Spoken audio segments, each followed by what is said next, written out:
Black Star Network is here. Oh, no punches! I'm real revolutionary right now. Thank you for being the voice of Black America. All momentum we have now, we have to keep this going. The video looks phenomenal. See, there's a difference between Black Star Network and Black-owned media and something like CNN. You can't be Black-owned media and be scared. It's time to be smart. Bring your eyeballs home. You dig?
Today is Thursday, March 13th, 2025, coming up on Roland Martin Unfiltered, streaming live on the Black Star Network.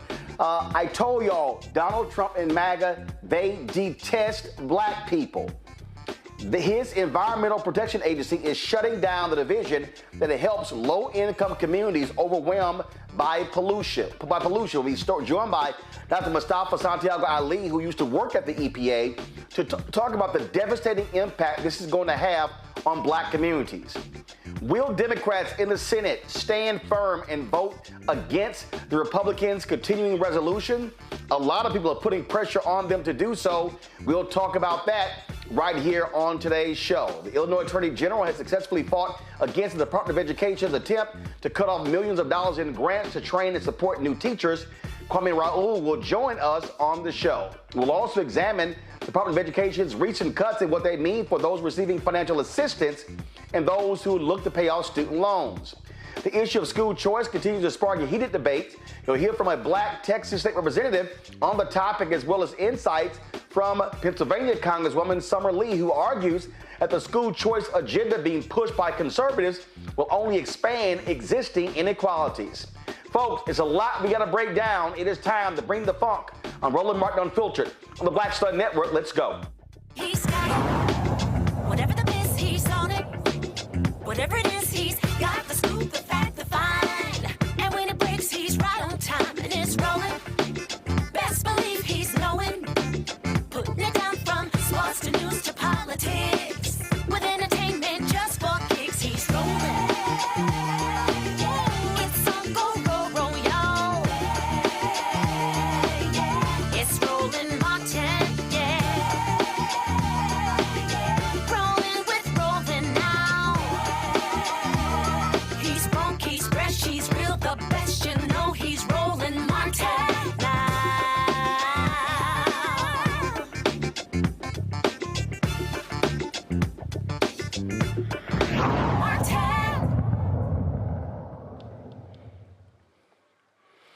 Earlier in the week, we told you Donald Trump's Department of Justice, they stopped the lawsuit against a petrochemical company in Louisiana's Cancer Alley. That is a 130-mile stretch and is home to more than 200 plastic manufacturing plants, chemical facilities, and oil refineries. They've released hazardous emissions that have had a devastating impact on the health of residents, including lots of black people. Well, guess what? Now, Trump's Environmental Protection Agency ain't protecting black people because they're shutting down their Environmental Justice Division. Dr. Mustafa Santiago Ali joins us right now. Of course, former worker with the Environmental Justice Department at the EPA. And the reality, Mustafa, is that Warren County, North Carolina. We were there a couple of years ago with Michael Regan, head of the EPA. You were there as well. That is the birthplace of environmental justice. When we talk about environmental justice, this was created by black people in North Carolina in the 1970s, where the state illegally disposed of 6,000 truckloads of contaminated soil that caused cancer chemicals to just infiltrate a low-income black community.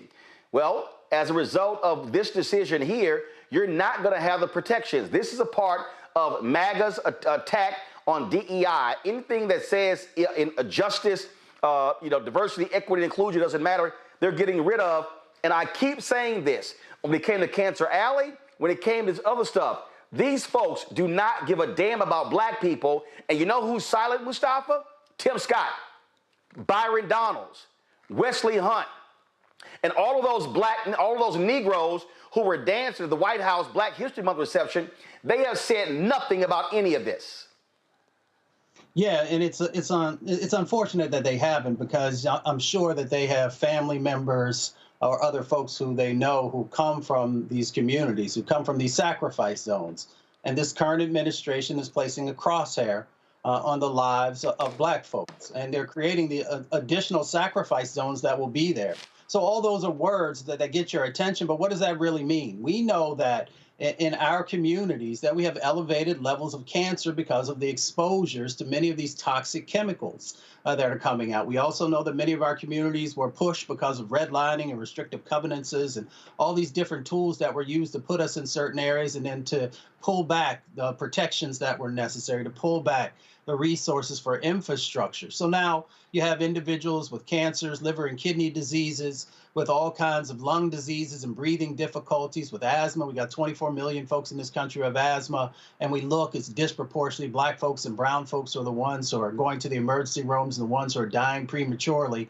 There is literally, when I first started doing this work, there were just a handful of studies that were out there. There are now thousands of studies that talk about the disproportionate impacts that are happening to our most vulnerable communities, these people who are on the front lines. So when they say, one thing we have to clear up is that environmental justice and DEI are two completely different things, but they like to just throw environmental justice on the end of executive orders and these other things that they're doing.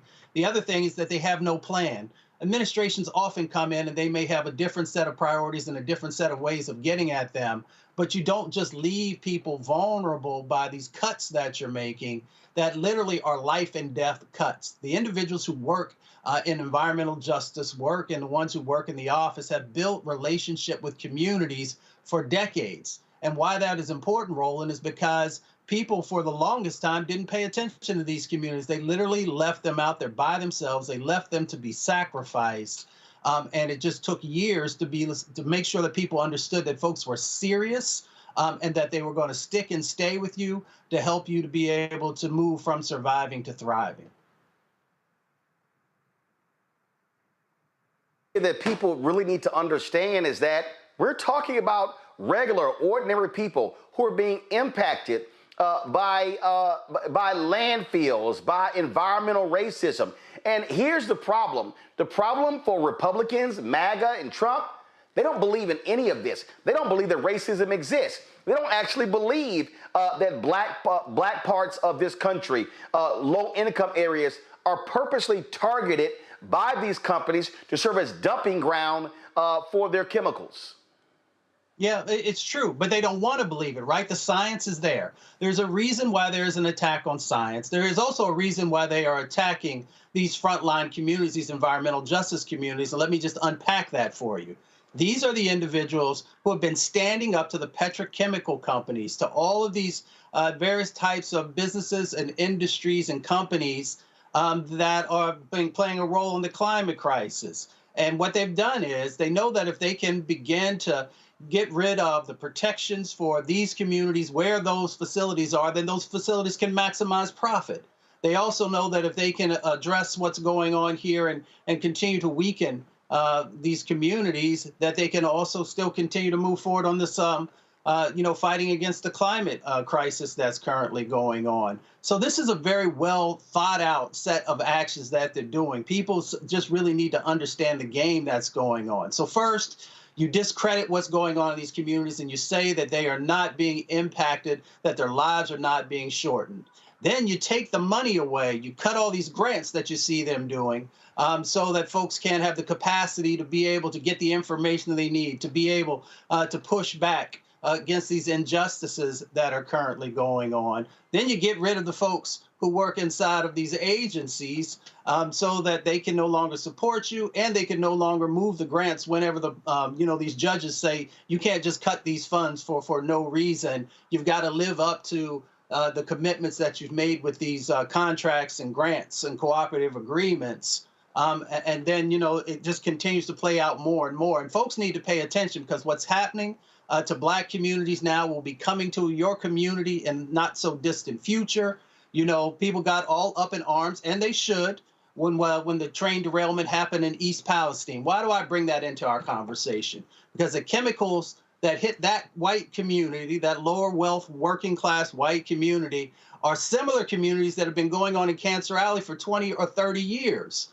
So we've got to make sure, one, that everyone is protected, but we've got to put a very intentionality in how we are addressing these long-term impacts that are happening in these Black communities in places like Cancer Alley, all throughout really the Gulf Coast and a number of other locations across our country.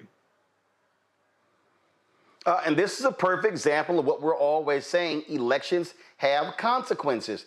And so we're talking about being able to go after these companies in these areas. We're talking about folks being able to sue. There's so many ramifications here that people don't really understand what happens. If Black neighborhoods become dumping grounds, the federal government has basically said, hey, whatever, we don't care, because they're shutting down all 10 of the regional offices. Yeah, so, there's a couple of different dynamics that are going on. So today, they actually said they're going to start bringing back some of the folks in some of the regional offices. Nobody knows exactly what that looks like at what level, and move people around to do other jobs. But you've got to be laser focused on environmental justice, because that's where, many of the just the injustices are happening. But when we look at the criminal cases that are going on, the civil cases that are going on, when we look at a number of the different sets of impacts, these are the areas that most need the focus. These are also the areas, because I also helped run the enforcement division at one time, these are also the areas where you get some of the biggest bang for your buck if you're serious about trying to make sure that we have cleaner air and cleaner water. So we need to understand what's happening on the regional side of the equation, and we also need to make sure that we're understanding what's happening at headquarters, because both of them are critically important in making sure that you have that full safety net for the communities that have been unseen and unheard and disinvested in for decades. Again, people just don't realize how significant this is going on. All of this is. I mean, it's so much that we can break down here. I want to bring in my panel, Reese Colbert, host of the Reese Colbert Show on Sirius XM Radio out of Washington, D.C. Dr. Greg Carr, Department of Afro-American Studies, Howard University, host of the Black Table on the Black Star Network, also out of D.C. Jade Mathis Law Firm out of Washington, D.C. Glad to have all three of you here. Greg, I want to start with you. Comment, but also a question if you have one for Mustafa. Yeah, and it's always good to hear you, Brother Mustafa, and we need this level of specificity and expertise at this moment. Rereading that chapter in Project 2025, you laid it out beautifully, brother. This is all about business and money, and they don't want anybody in their way. Question, since we know that they are trying to withdraw into themselves, disengage with the entire world across the spectrum, including on this issue, how do you see other countries stepping in, stepping up, forming different relationships, alliances in this moment? I mean, you've got a couple different dynamics that are going on. So you've had some relationships underneath of the environmental justice paradigm that have been built with some African countries who are also, the fossil fuel industry, has moved into those spaces, and now they're seeing some of the impacts. And those countries are trying to balance out, because folks have stripped away, many of the opportunities and stripped away a lot of natural resources. So you've got that dynamic. When you come up to the climate level, when you have the president who removes himself from the Paris Climate Agreement and many of these, important sets of treaties and other types of things, a part of that also is vulnerable communities that are inside of there. So that is also not just removing people from the work that needs to happen to address the climate crisis, but also the vulnerable communities who are being impacted, one from the storms and these extreme weather events, but also from the impacts that happen from exposure to these toxic chemicals. So, Greg, you've got you've got this double whammy thing that's going on, but there are folks who are stepping up. You've got folks in Brazil and other places who are stepping up. Good. Thank you, brother. Reese. Always good to be with you, Mustafa. I'm curious about what do you think the impact of this will be on the pipeline in terms of this industry? We're seeing this administration hollowing out various industries. I know there are reports about them potentially looking to cut 50% of NASA's budget, which will decimate the aerospace industry. So I'm curious if part of this is to not just have an immediate impact in terms of the environmental justice work being done, but also to get people to perhaps reconsider going into the field around environmental justice and climate change work. Yeah, thank you, Reese, for that.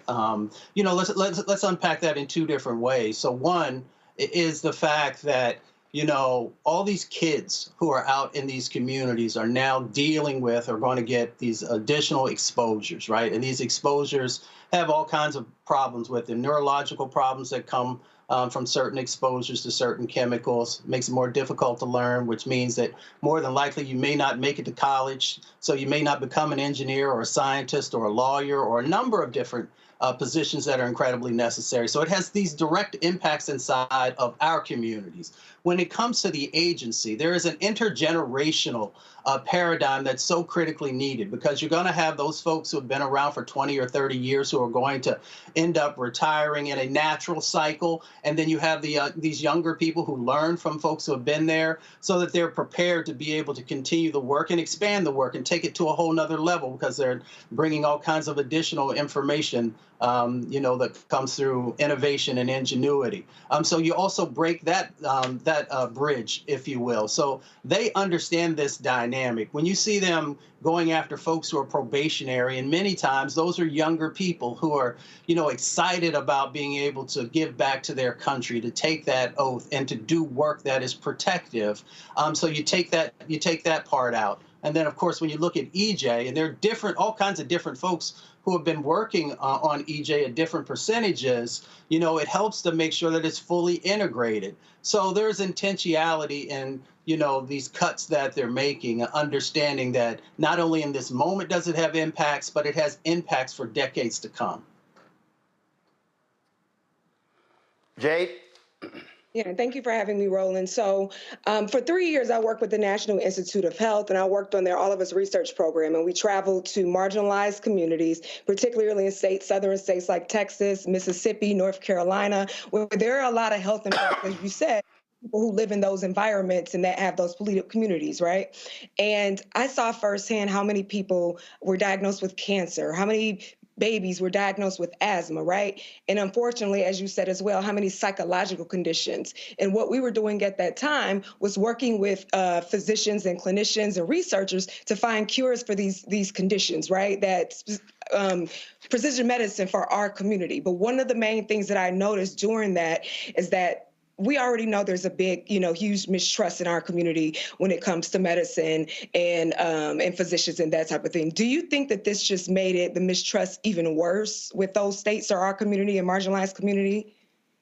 Oh, without a doubt. I mean, again, it takes time to build trust. And once you've severed that trust, we know how easy it is, right? To no longer have faith in the government, whether you're talking about the federal government, state government, or local governments. So they understand that all of these cuts that they're making, when I say cuts, not just cuts to budgets, I want you to think about it in each and every aspect of a relationship with a government. They know what they're doing. So not only does it break the trust, but it also is going to impact long-term people's health. Because if you really start to unpack this stuff, and Roland is one of the only places that is actually talking about environmental injustice, environmental racism of all the media networks that are out there, and they're making a big mistake by not focusing here. because you also see that they're making cuts to a number of the universities and research entities as well. And if they can do that, that means that when Black folks and brown folks bring information forward through community-based knowledge, that now folks no longer also can help to validate that through some of the universities, because many communities don't have the capacity to do full-out, multi-year studies. So they understand this game that they're doing. And of course, it's also related to other issues. But environmental justice talks about economics, talks about transportation, talks about housing, talks about our public health. It talks about, even though it's not an official component of it, about generational wealth, because they know that if they can devalue the land, then our people, can no longer afford sometimes to be there, can't afford the additional infrastructure. So then they have the ability, as we see with the stock market stuff that's going on, for people to then be able to swoop in and purchase the land for cheap. Because they know our housing values won't go in. They know that if you're poisoning the land, that our folks who are traditionally folks who grew their own food can no longer grow their own food because they're now planting stuff in toxic lands. So we've just got to understand, sister, the whole totality of what's going on, and help people also to understand not just the impact side of this equation, but also the opportunity side of the equation.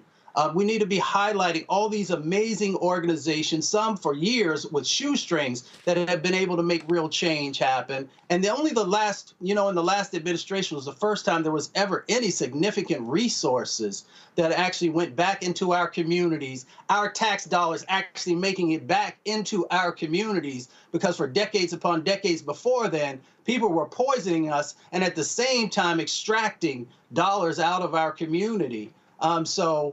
We've got a chance now to really put a spotlight on what's going on, both the injustice side of what this administration is doing, but also highlight all the amazing folks on the ground who've been able to make some positive moves and positive change.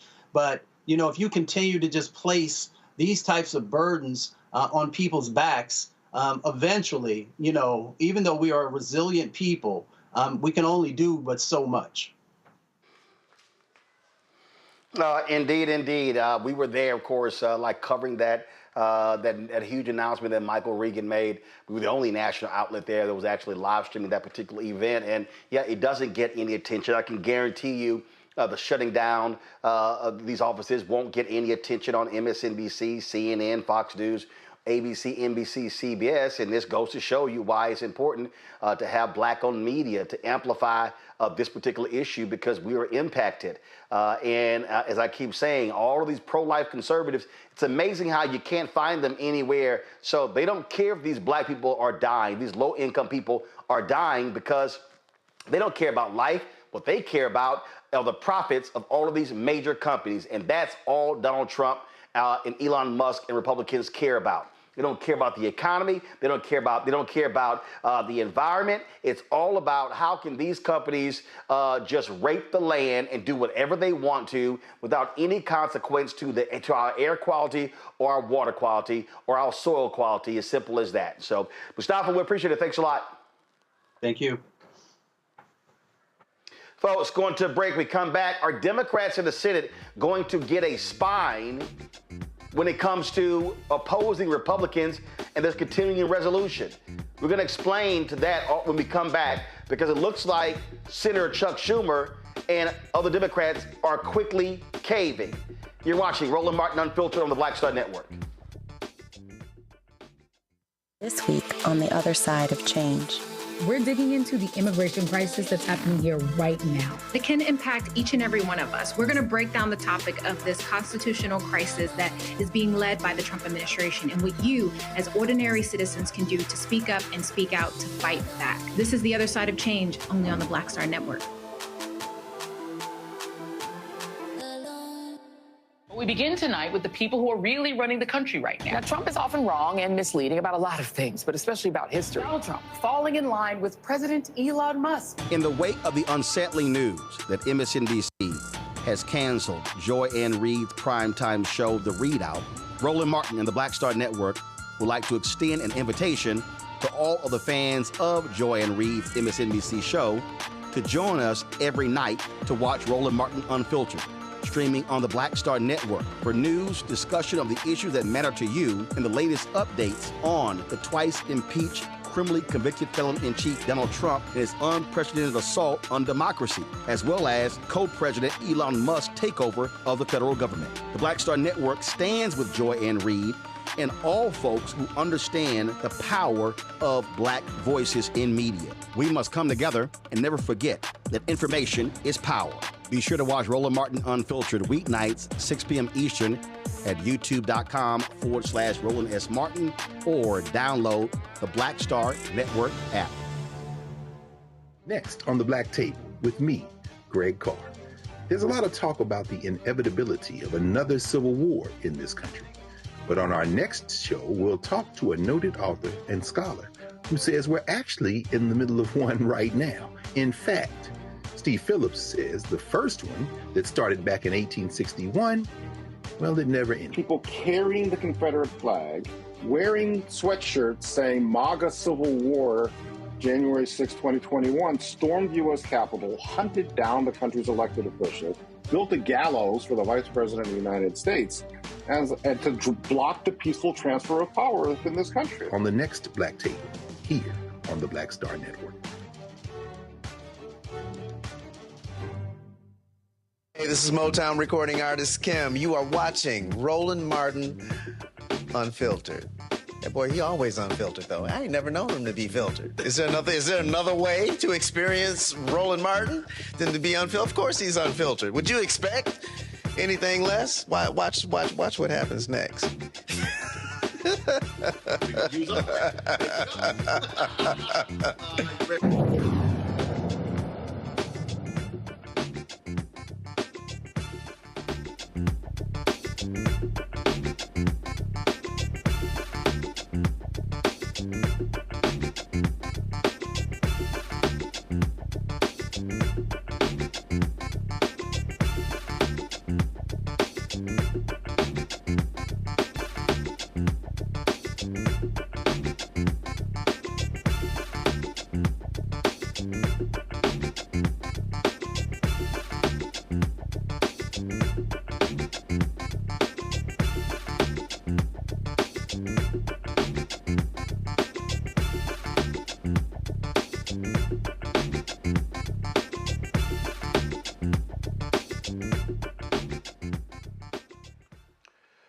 There's a massive teacher shortage in the United States, and a move by MAGA and DOGE is going to make this worse.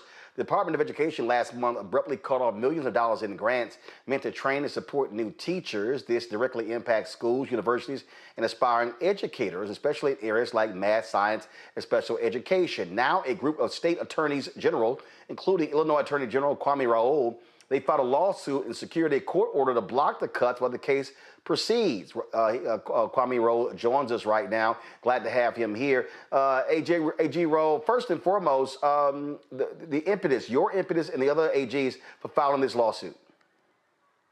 Well, first off, it's a continuation of illegal acts by the federal government, government overreach. Certainly they have a right to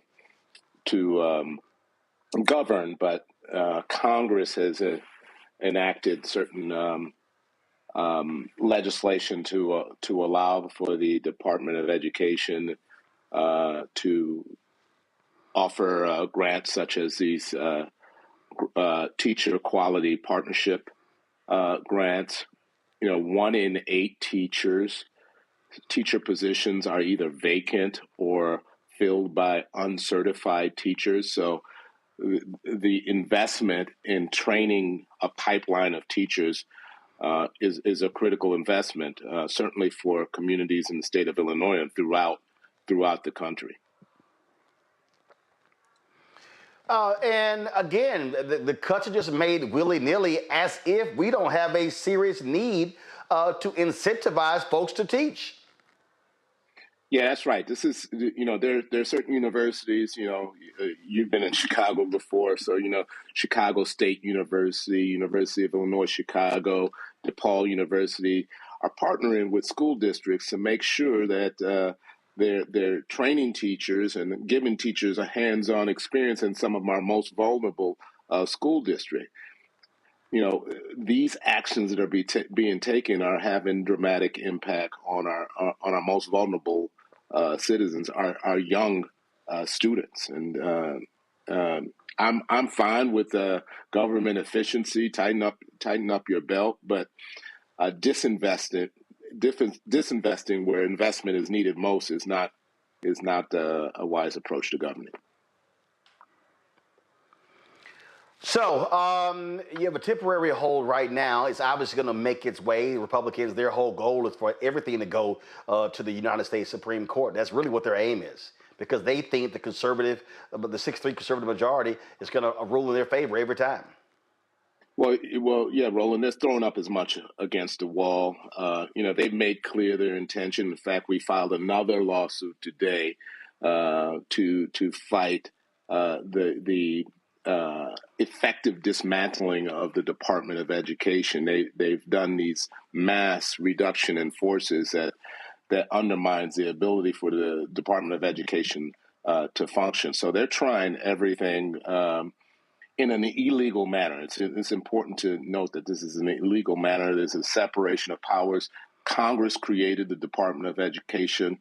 The executive branch cannot just, by way of reduction in force, take apart what Congress put in place. So next steps, and what do you want from the public to do? Well, I want the public to be alerted. So part of the problem with all of these actions, Roland, is that it creates a lot of confusion for the public. What the Trump administration is doing, they're giving everybody somebody to hate, whether it's who's on your sports team, who's in your bathroom, whether it's blaming somebody of color for you not having an opportunity in a higher education institution or on the job, or blaming an immigrant. They're focusing so many people on hating somebody else that people are not realizing how they're being harmed. Everybody relies on the Department of Education. Everybody should have an interest in making sure there are adequate a number of teachers to teach our students. Everybody should make sure that we have a Department of Education to make sure that people who are applying for financial aid can have their financial aid process, to make sure that people who may feel that they're being discriminated against can rely on the Office of Civil Rights within the Department of Education to redress their claims. But if you've laid off all the people there, that's not going to happen. So that's effectively taking away the Department of Education. If they want to take away the Department of Education, they've got to do so through Congress. But I don't think they would have the votes to do so. So they're effectively trying to do it this way. So I want people to be alerted by the ways that they're being hurt. And this is not, I'm a Democrat, but not just Democrats. This administration is hurting Republicans just as much as they're hurting Democrats. And I just want people to wake up and be aware. Oh, absolutely, absolutely. Let's go to my panel. Questions for the Attorney General. Jade, you're first.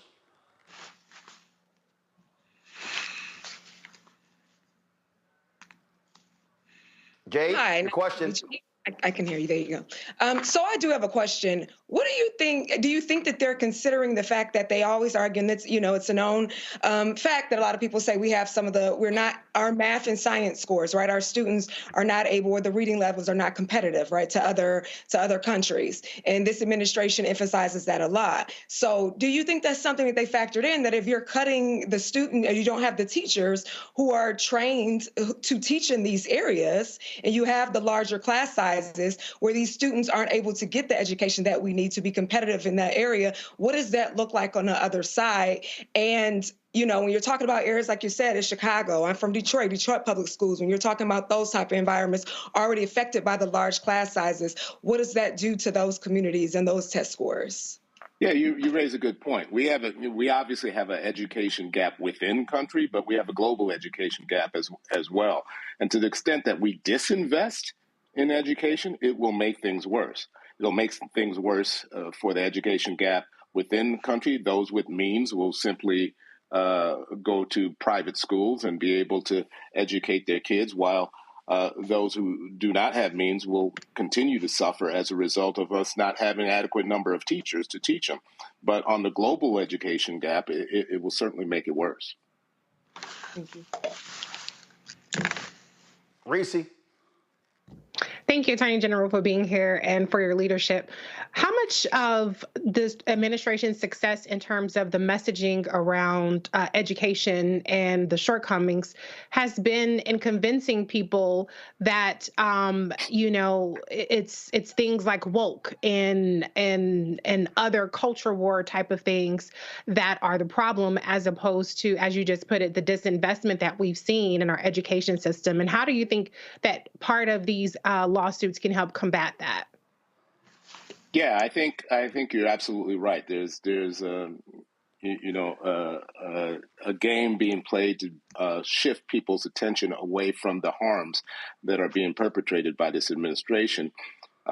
So they want to focus on the minimal number of people who may be on a sports team, who may be transgender, or who may be in the bathroom, instead of whether or not we're investing enough in educating our kids. These individuals in the administration have other means to educate their kids.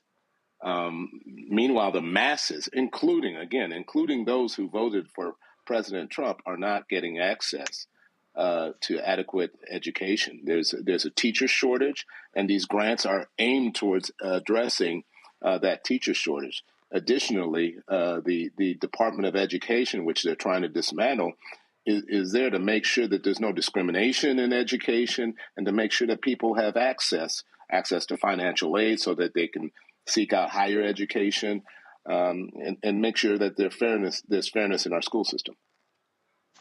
Mm-hmm. Mm-hmm. Greg? Thank you, Roland, and thank you, General Raoul. I'm going to follow up on what Jay put on the table. We know the Organization for Economic Cooperation and Development, by their international assessment, the U.S. ranks 5th in reading, 10th in science, 21st in math. One of my colleagues at Howard likes to remind the first-year class that there are more honors students in India than there are students in the United States. So I think the United States ultimately is going to lose that battle. But my question really is to pick your brain a little bit, certainly from your days in the Illinois Senate and now as the Attorney General of Illinois, about where you think they think this is going to end up. And I'm saying that with this in mind. We know the Department of Education was a cabinet level position because of Jimmy Carter, but that it goes back to Reconstruction. It goes back to the Office of Education, Andrew Johnson, which is, of course, the first time we as African people got a chance to be in this at all. Are these people really unconcerned about any notion of a United States of America as a concept, and more concerned with preserving their status, whether it be within the confines of the United States or globally, and the hell with the rest of us? And if so, should we be rethinking some of the things that they claim to love so dear, perhaps even like charter schools and vouchers? And you're there in Chicago, so you know the impact of the African-centered schools, like what Haki and Sufisha Matabuti have. How should we be thinking? Should we be thinking more sophisticated and in a more sophisticated manner about maybe how to place some of this stuff that they're doing to advance our interests, since they're clearly not interested in a United States of America as a national concept? Well, it's important to note. I think you hit it on the nail. First of all, that there's a turning back of the clock on a whole lot of fronts. There's an attempt to erase history, to erase anything from school books or libraries that would make our people feel a sense of identity and a sense of pride. But more importantly, it's important to note that these are not, when we often talk about government dollars are tax dollars. These dollars come from individuals within the state. This is not somebody else's money. This money is supposed to come back to help us do what we need to help the individuals in our community from which the tax dollars are coming from. And that's all of us who pay taxes. And so when they start talking about entitlements and And we don't need to be wasting money instead of looking at it as investing money and adequately educating our kids. It is really coming. It is really growing out of not having a sense of caring for certain communities, and it's been clear which communities those are. Whether it's the attack on diversity, equity, inclusion, a lot of these cuts in grants have been clothed in the notion that they're embracing DEI, as if DEI has become a bad word. You know, we've heard DEI candidates, DEI hire, and now they're talking about DEI programs, so as to make cuts to needed programs. As I said before, 1 in 8 teacher positions are either vacant or filled by somebody who's not certified to be a teacher. That is a bad situation given the education gap that you all talked about globally, and certainly the education gap that we have within the nation between races. Mm-hmm. Thank you. All right, A.G. Raoul, we certainly appreciate it, man. Thank you so very much for joining us. Keep up the good work. All right. Good luck to your Aggies there. Well, you know, hey, SEC tournament and March Madness is coming up. We'll see what happens. I appreciate it. Thanks a lot. All right, folks, going to go to the break. We come back. What the hell are Senate Democrats doing? Looks like 8 Democrats are going to vote to end cloture and allow the Republicans' continued resolution to go forward and not shut the government down. We're going to talk about that coming up next. But before we do that, don't forget to support the work that we do. Join our Bring the Funk fan club. Let me tell y'all what happens when you are handling your business. So Keenan, my digital director, sent me this earlier. He said, just finished talking with the YouTube rep. So we have a YouTube person that's assigned to us to handle our channel. He said the State of Our Union live stream came in at number 5 of all of the live broadcasts on March 4th covering Trump's address. Only major broadcasters had higher numbers than the Black Star Network. Number 1 was Live Now from Fox News, the White House. Fox News was number 3, Associated Press was 4, and our channel was number 5. He said they have never seen anything like this. And so, folks, that's the power of Black-owned media. And so when you support this show and this network, that's what we're making possible. We don't have millionaires and billionaires cutting us checks. We're just out here doing the work every single day.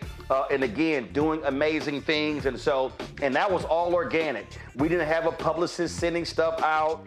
We didn't sit here and we were, buying ads and billboards and promos, things along those lines. That was regular, ordinary folk just sending a text message around. And that thing went all around the country in all family chats. And at one point, we had 250,000 people watching us live that night. And we didn't even show the speech of the twice impeached, criminally convicted felon-in-chief, Donald the Con Man Trump. And so that shows you the power of African Americans when we unify. So y'all want to support us? Join our Bring the Funk fan club. There are multiple ways that you can give.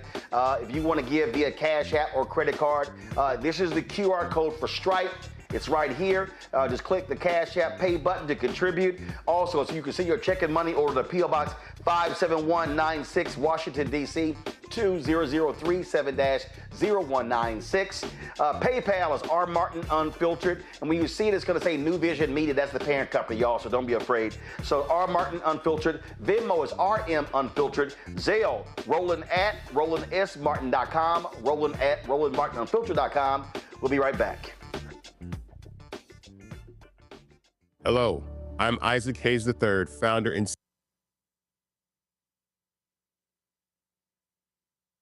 This week on the other side of change.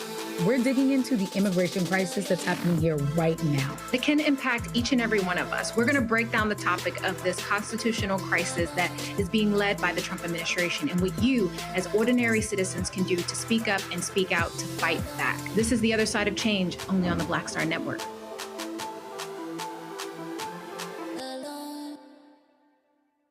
Now that Roland Martin is willing to give me the blueprint, hey, Cyrus, I need to go to Tyler Perry and get another blueprint because I need some green money. The only way I can do what I'm doing, I need to make some money. So you'll see me working with Roland. Matter of fact, it's the Roland Martin and Cheryl Underwood show. Well, should it be the Cheryl Underwood show and the Roland Martin show? Well, whatever show it's going to be good.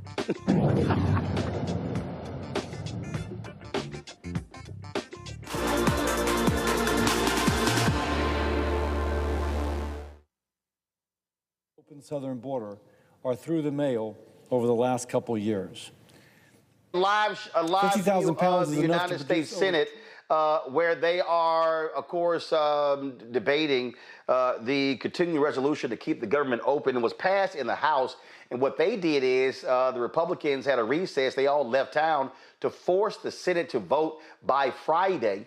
And they think this was their way of, of forcing them to actually step up. A day ago, 23 hours ago, Senator Chuck Schumer signaled that Democrats were not going to support this, that Republicans did not have the vote.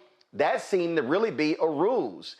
We now have Schumer in a closed-door session announced that he was indeed going to vote for it, along with Senators John Fetterman, King, Peters, Schatz, Gillibrand, Shaheen, Cortez, Masto. And so what the hell is going on? I'm going to go to my panel. I'm going to start with you, Reese. A lot of people have been demanding, House members, Congresswoman Alexandria Ocasio-Cortez and others have been putting pressure on these Senate Dems saying, man, stand the hell up. That you're making it worse. Even Senator Cory Booker said that if they vote for this continuing resolution, they're giving, the White House, giving MAGA more power to screw over the American people. Other reports say that Elon Musk say, hey, sure, let's have a government shutdown. It's going to be easier for us to get rid of federal workers. But if you're going to vote for it, what the hell was that BS 24 hours ago making a big grand stand that, oh no, Democrats are not going to support this Republican measure? Child, the cavalry is not coming. And so, you know what? If Dems are too fucking incompetent and flailing to negotiate and extract any kind of concessions for their votes for this continuing resolution, then I'm not confident in what they would have been able to do if we did shut down. So if you can't do shit, then just, I guess, let's just throw in a towel right now. I just don't have any faith in their ability to really see us through this crisis, to be that resistance, and to really extract anything meaningful out of it. And we know that Republicans have gamed this out multiple ways of what kind of damage they were going to inflict with a government shutdown. And so if you're not up to the task, you're not up to the task. So, it's disappointing, obviously, that they're so that they've been caught so flat-footed in this situation. We know when the funding is going to run out. I don't know why. Every time it's a fucking crises for Democrats, like they're caught off guard. It's just terrible leadership. But this is the cards that we've been dealt. And so I guess we're just going to have to see what more the Republicans have in store for us. But I'm not entirely upset about them moving forward because I never heard a plan of how to get out of the shutdown. And I just haven't seen the Democrats and the Senate side be able to execute anything that would suggest that they would be able to stop whatever the Republicans have in store. And so at least for 7 months, we know the devil that we're going to get with this continuing resolution. And that's not to excuse them. That's not to justify it. But I'm just saying we ain't got shit with the Democrats right now, unfortunately. And they're showing that, especially.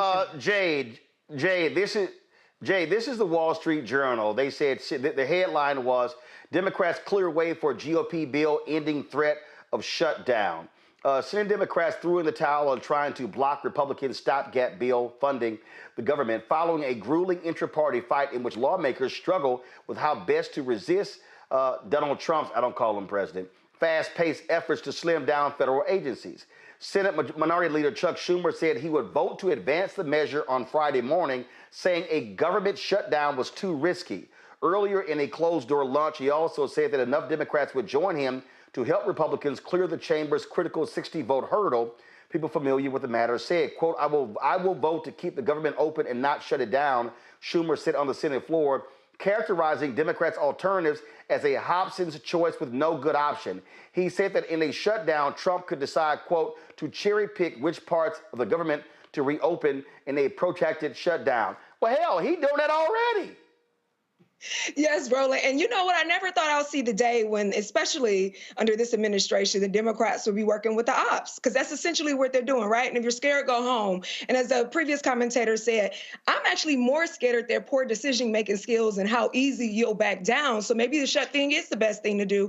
And this actually shows why we're in the situation that we're in now, right? Why we put it, the way we failed to stand up the way we're supposed to stand up as the Democratic Party during the campaign and election, and what happened now, or resulted in Trump being in office. So this is an example of all of the mistakes we made leading up to this, and still 100% uncertainty with stepping up and fighting and using those voices. So this is just a clear example of why we're in this situation now, unfortunately. Greg, this is what, again, I'm reading the rest of this journal story. Said Democratic senators also worried that a shutdown, rather than forcing Republicans to the table, would simply play into Trump's hands, potentially giving him enhanced power to shutter more parts of the federal government for good with no obvious way out. This is Senator Jeff Merkley of Oregon, posted a video on Twitter. You don't stop a bully by handing over your lunch money, and you don't stop tyrant Trump by giving him more power. How are you giving him more power? I mean, at the end of the day, Republicans control the White House, the House, and the Senate. They would get all the blame for a shutdown. Sure, in a society where people are intelligent, but we live in an idiocracy. They have a propaganda machine that is in full steam right now. The New York Times hasn't dropped that headline that you're reading from the Wall Street Journal yet, which leads me to believe, at least in part, that they may be still enough wavering for the propaganda units like Rupert Murdoch's Wall Street Journal to try to drop this as inevitable. That having been said, they probably will vote for it. And Cory Booker is right, and so is Jeff Merkel. Oh, well, Jeff Merkel's not saying that. Lisa Blunt Rochester just dropped a video where she says she's not going to vote yes. But it is indeed a Hobson's choice. If they were not to vote, and if the government was shut down, I think that would give the fascist Elon Musk more leeway. They would use that as an opportunity to accelerate some things that I think, as the courts continue to play out, and we just saw the judge ordering thousands more workers reinstated, even as we've just seen since this afternoon, that the birthright citizenship case is now going to be heard by the Supreme Court. If you shut the government down, then it is potentially more havoc that they're going to wreak. And as this thing is playing out, what we're seeing is the courts are at least beginning to show some signs of resistance in life. Now, I said all that as a backdrop to this. The elections in a year and a half, 2 years, the Senate elections don't look that good. Jeanne Shaheen has said she's not going to run again. You know, there are a couple of competitive district states, North Carolina being one, but the map doesn't look good for the Democrats. If you don't allow the government to be shut down, then you take away from the Republicans their propaganda to say the Democrats did it, and there are enough stupid people in the United States to absolutely repeat that, including too many of people who look like us. And you allow this other process to play out. Finally, the Democratic Party hasn't existed since the insurgent efforts of black folk back in '64 at the convention, and then the Voting Rights Act of '65, and then the last watershed moment, which was the Jackson campaigns of '84 and '88, at which point Bill Clinton, Joe Biden, and the rest of them decide to become the Republican light party and continue to allow us to play along by telling us that they're the only home that we have. That kind of remains true, but any insurgents that would expect all the Democrats to act in the same way flies in the face of the reality that there hasn't been a Democratic Party like the one that we would support to advance our interests really since the late 1980s. Well, it is. I mean, look. Here's the thing here that that Democrats have to really understand that's at play here, and that is, you got elections next year. You got House seats. You got Senate seats. You kind of need to have your base fired up and ready to go. That ain't what I'm seeing and feeling, Jade. I mean, I'm not getting that sense, and I think the politicians in D.C. are totally misreading the base and what they're saying. And I ain't talking about Bill Maher. I ain't talking about James Carville. I'm talking about the people who you need to be fired up to mobilize and organize folk to get out and vote next year. Roland, I think it's going to be another F around and find out like it was for this past election. I think it's going to be another version of that if they don't get it together and get it together quickly. Reese? Yeah, I mean, they are misreading the moment, but at the same time, the reality is that there is a lot of energy on the opposite side. And I think that maybe our side, some of us are missing that part as well. And that's not to excuse anything that's happening. But there are tons of protests happening. There are just as many people saying fund the government as there are saying shut down the government. There are protests for DC statehood and for the DC budget. There are protests for freedom of speech and what's happening with the Syrian person whose green card was revoked. There's a lot of energy right now around DC, and the fucking Democrats don't have a clue as to what to do with it. And they have a much bigger challenge because they have to harness all of these conflicting things in a way that Republicans don't have to. They can march along the beat of being anti-immigrant, of being anti-woke, anti-DEI, and they don't have anything disrupting them from that. And so I do kind of sort of feel for the position that they're in, especially given that we have tens of millions of people on our side that sat their ass on the couch, that cannot be relied upon, that you have to move heaven and earth just to get them out every 8 years to vote. Forget about every 4 years. That's right. So there is a lot that has to be done. And I don't think that the Democrats themselves are capable of doing it. And so the question is, how much are people, independent of any particular political party, going to be sick and tired of the destruction that these people have in store, are currently inflicting on this country? How much destruction are they willing to take? We saw it with COVID. It was a different kind of destruction, and people didn't entirely blame Trump, but they were willing to get their ass out and say, we got to change course. That's what it's going to take. I don't have any faith at all in the Democratic Party, who come November 6th should have been preparing for this moment and every moment that we've seen prior to this potential shutdown, which seems to be averted. They've done nothing to show that they're up to the task. And I don't see any evidence that come 2026 in November, they're going to be up to the task. It's going to be up to the American people to be up to the task, to wrestle this power away from Republicans, despite the structural advantages they have in the Senate and in the House and maintaining it. Yeah. I have made this point repeatedly, Greg, that, and this is where all these idiots get this thing wrong when they go, oh my God, you're shilling for the Democrats. No, I'm advocating for black people. And what that means is there needs to be a lot of folk who get challenged in the primaries. That means that, and this is what I have been saying this for years, that people, we have to be organizing and mobilizing ourselves. How many times have I said, don't send money to campaigns, send that to third-party grassroots groups? I've been saying that for a very long time, because why send the money to them? Then you gotta beg to hope they fund black initiatives. Nope, fund it ourselves. Look, when we raised money with Win with Black Men, we kept a lot of that money. We didn't send that money to the Harris campaign. We kept damn near $500,000 and then gave it to black male organizations. And so what I keep telling people, look, stop waiting for a politician. Stop waiting for them to come save you. No, this is called save ourselves. That's absolutely right, Roland. The numbers that Keenan shared with you, hearing those, is stunning and unsurprising. The top 4, billionaire-funded propaganda engines. Number 5, the people. The people always beat the billionaires when there are enough of us, and there are enough of us potentially. But to organize us, you've got to have some type of vision. As I said, the Democratic Party is not a party that has one vision. It's basically everybody who's not an open fascist white supremacist.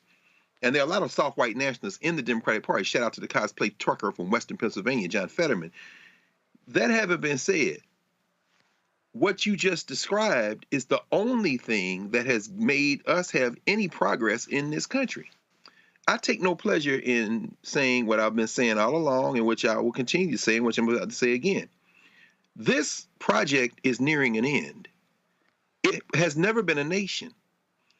The better angels for all of us would say we can live together as a species, we can do it in this country, we can come together, but that would require not only displacing, but killing white nationalism. When this government is disintegrated, the autopsy is going to cause pain for all of us. And I, for one, if I were sitting in the United States Senate, I might vote to allow the bill to pass and not have the government shut down, because I know that the pain is going to fall not on the senators, who will all be fine, not on the Congress people, who will mostly be fine, but on the people who need their checks, the people who will continue to go to work and not get a check, and might not have a job when Elon Musk and his muskrats, including Grape Nuts, or whatever he calls himself, the 19-year-old, comes in and is vetting and looking and firing. And it might be more difficult because there's another layer of legal action that has to be taken before any maybe even eventual reinstatement, because you did it when the government was shut down, which will exacerbate the power, which will amplify the power of the executive to do whatever needs to be done. All that as a backdrop to this. African people in this country, as an act of self-defense, have engaged in the political process, not because we believed in this experiment, not because we believe in this country. It's all cosplay. We were in self-defense. If this government is disintegrated, if they succeed in privatizing everything, the top states that get most of that tax money that Kwame Raoul was talking about, number 1 is Alaska, 39.3%. For every dollar Alaska puts in, they get 4 back. Kentucky's number 2. They get damn near $4 for every dollar they put back. Vermont, number 3. Then West Virginia, Washington, D.C., and then Arkansas, Louisiana, the Confederacy. Do you know who's going to be harmed? The hillbillies are going to be harmed. And I, for one, God bless our common humanity, but let's be clear. We have shown ourselves since we were brought here in human trafficking and in captivity, that when left to our own devices, we can take care of ourselves. And I'll bet on us and watch these other people break like the balsa wood they have been since they started this criminal enterprise. I'm here for that. All right, folks, hold tight 1 second. Going to a break. Lots more to cover here on Roland Martin Unfiltered on the Black Star Network. Trust me, it's craziness that's happening all across this country, and we're doing our best to break it down. We're going to talk about school choice. You got Governor Greg Abbott. Billionaires gave him about $10 million to push it through. He's doing everything he can to make that happen, but you've got Democrats fighting back vigorously against that, and lots of people been testifying against it. Then in the U.S. House, Congresswoman Summer Lee also went toe-to-toe on this issue. We're going to show you what she had to say as well on which, as she described, the fallacy of school choice by Republicans. You're watching the Black Star Network. Back in a moment. We begin tonight with the people who are really running the country right now. Now, Trump is often wrong and misleading about a lot of things, but especially about history. Donald Trump falling in line with President Elon Musk. In the wake of the unsettling news that MSNBC has canceled Joy Ann Reid's primetime show, The Readout, Roland Martin and the Black Star Network would like to extend an invitation to all of the fans of Joy Ann Reid's MSNBC show to join us every night to watch Roland Martin Unfiltered, streaming on the Black Star Network for news, discussion of the issues that matter to you, and the latest updates on the twice impeached, criminally convicted felon-in-chief Donald Trump and his unprecedented assault on democracy, as well as co-president Elon Musk's takeover of the federal government. The Black Star Network stands with Joy Ann Reid and all folks who understand the power of black voices in media. We must come together and never forget that information is power. Be sure to watch Roland Martin Unfiltered weeknights, 6 p.m. Eastern at youtube.com/Roland S. Martin or download the Black Star Network app. Farquhar, executive producer of Proud Family. Bruce Smith, creator and executive producer of The Proud Family, Louder and Prouder. And you're watching Roland Martin Unfiltered.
North Carolina St. Augustine University is entering a 90-day arbitration process after its appeal for accreditation was denied. SAU has been on probation with the Southern Association of Colleges and Schools Commission on Colleges for 2 years.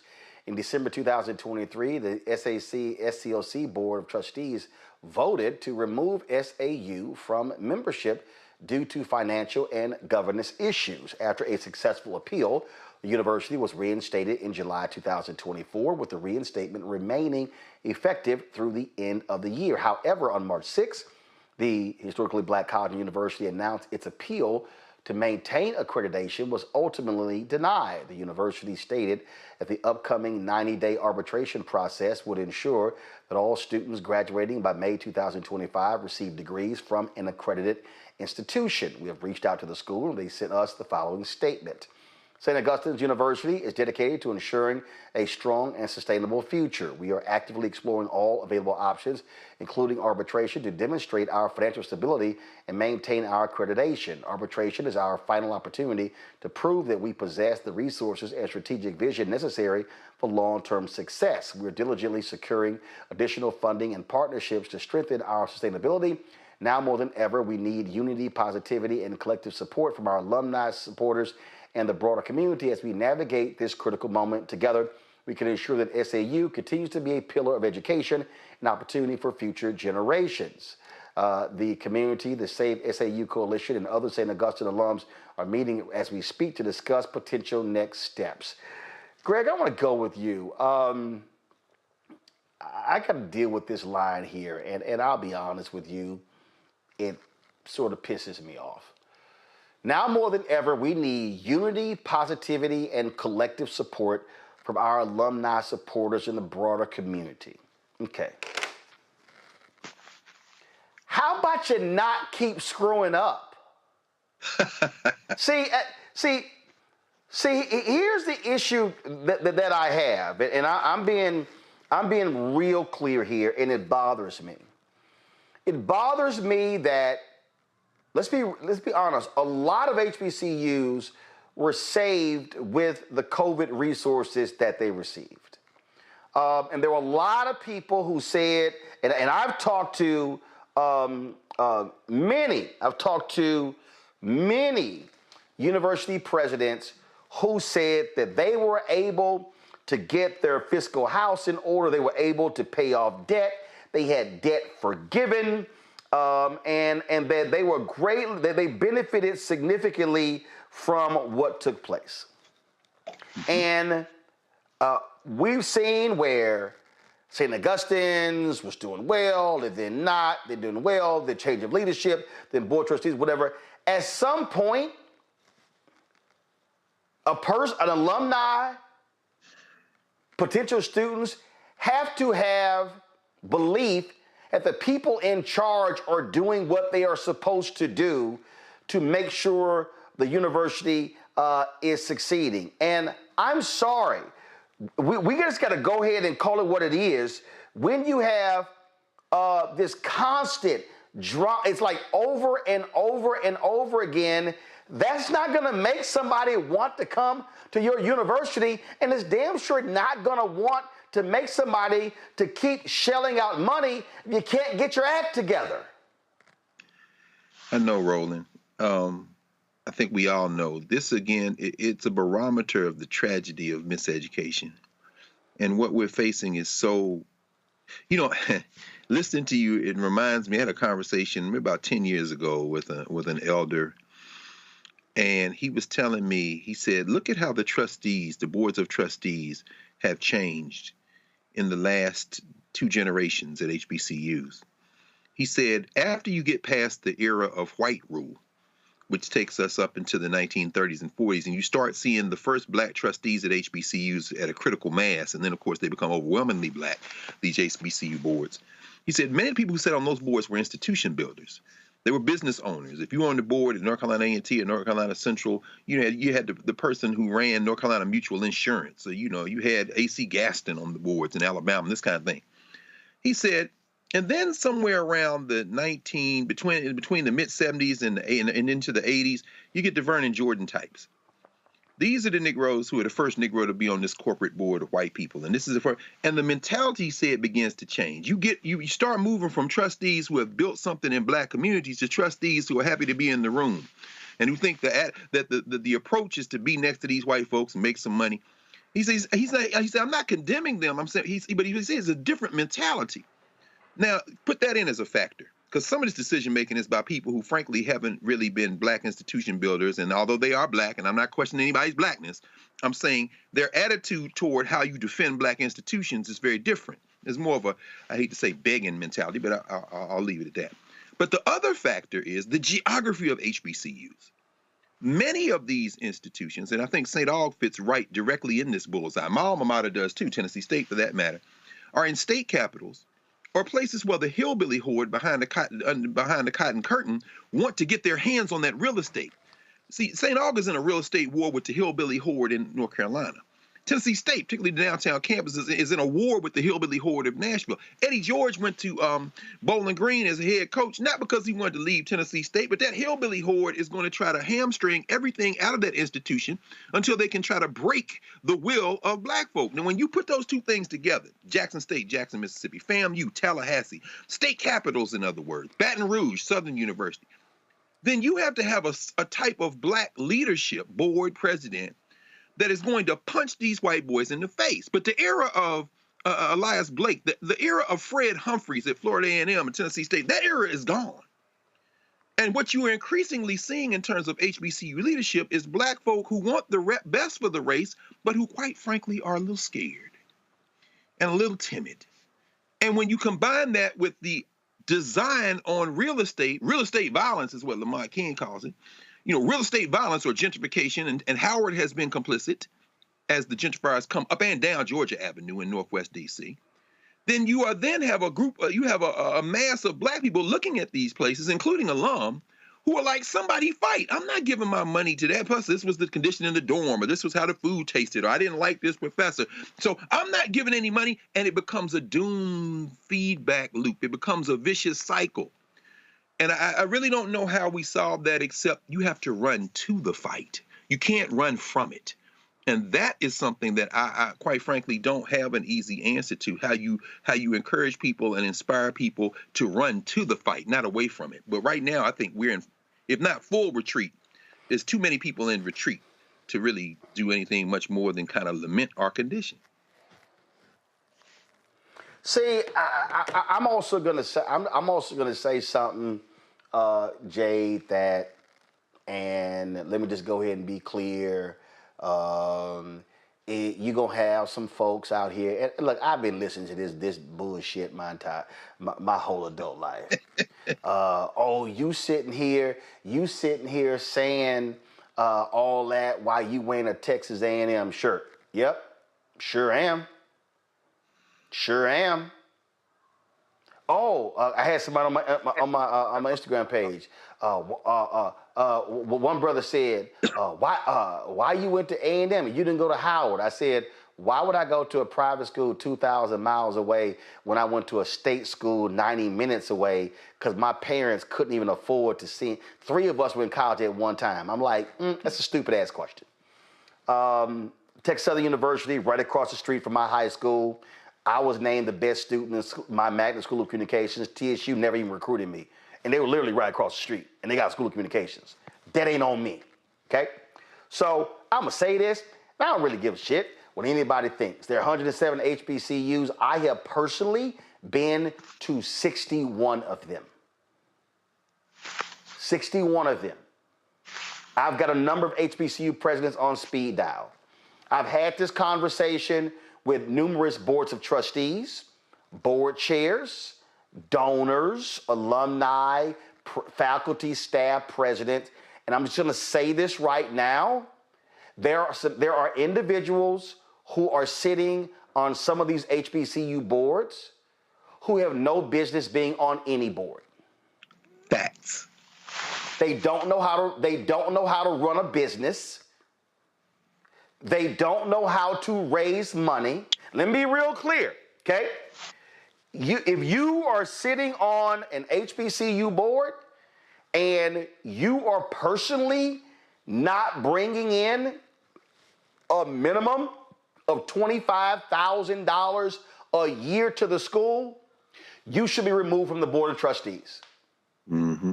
Oh, now I know somebody sitting here going, "Damn, Roland, that's cold-blooded." No, it's not. Mm-mm. The Chicago Theological Seminary, they wanted me to sit on their board of trustees. They approached me. I declined. But they had a minimum amount that you had to either give or raise to be on their board. And when I look at some of these decisions, and I'm not talking about just St. Augustine's, it's a number of institutions that I'm talking about, that there have been people with massive egos, people, again, who ain't never run shit, but now all of a sudden they got some power, and they're running our institutions into the ground. Now I know there's somebody who's, again, they're sitting there going, "Damn, man, that's cold-blooded." Okay, shall we assess some decision making? I'm looking at the numbers right now. St. Augustine's University received $35 million from the federal government during COVID. $19 million in Cap 1 forgiveness. No, let me correct that. $19 million, $262,730.32 in Cap 1 forgiveness, meaning that's money they didn't have to pay back, okay, which was taken out. Those loans, all right? So what I don't understand is what are these continuing problems we're talking about here? Not only that, the university cut a deal, all right? So first of all, they took out a $7 million loan last fall that had 24% interest rate. Come on. And a 2% management fee. Come on, Roland. The university put real estate up as collateral in case of a loan default. Okay, so let me explain something to y'all watching. Come on now, break it. If you went out to get a $7 million loan and they charge you 24% interest rate, that means your credit ain't no good. When I read the Chicago Defender, we couldn't even get stuff in the building fixed on credit because our name was so trash. They were like, no, y'all got to pay the full amount up front to fix the water heater, to fix all sort of problems. I'm just telling y'all straight up, okay? So what I don't understand, and we've had folks in the past on, but I would love for somebody with St. Augustine's to explain to me, how did you get $35 million from the federal government during COVID? We're talking 2020, 2021, 2022. And here we sit in 2025, and you damn near, if you lose accreditation, your students can't get financial aid because it has to be accredited. Now what you gonna do? I don't understand. And not only that, yes, you do. Yes, you do. They then announced. You understand? They then announced in November. Oh, yeah, I do. And let me and guys, let me just be real clear. Let me be real clear. And I want everybody to understand. Again, I'm not asking for this. I'm not asking for this. I'm not asking for this at all.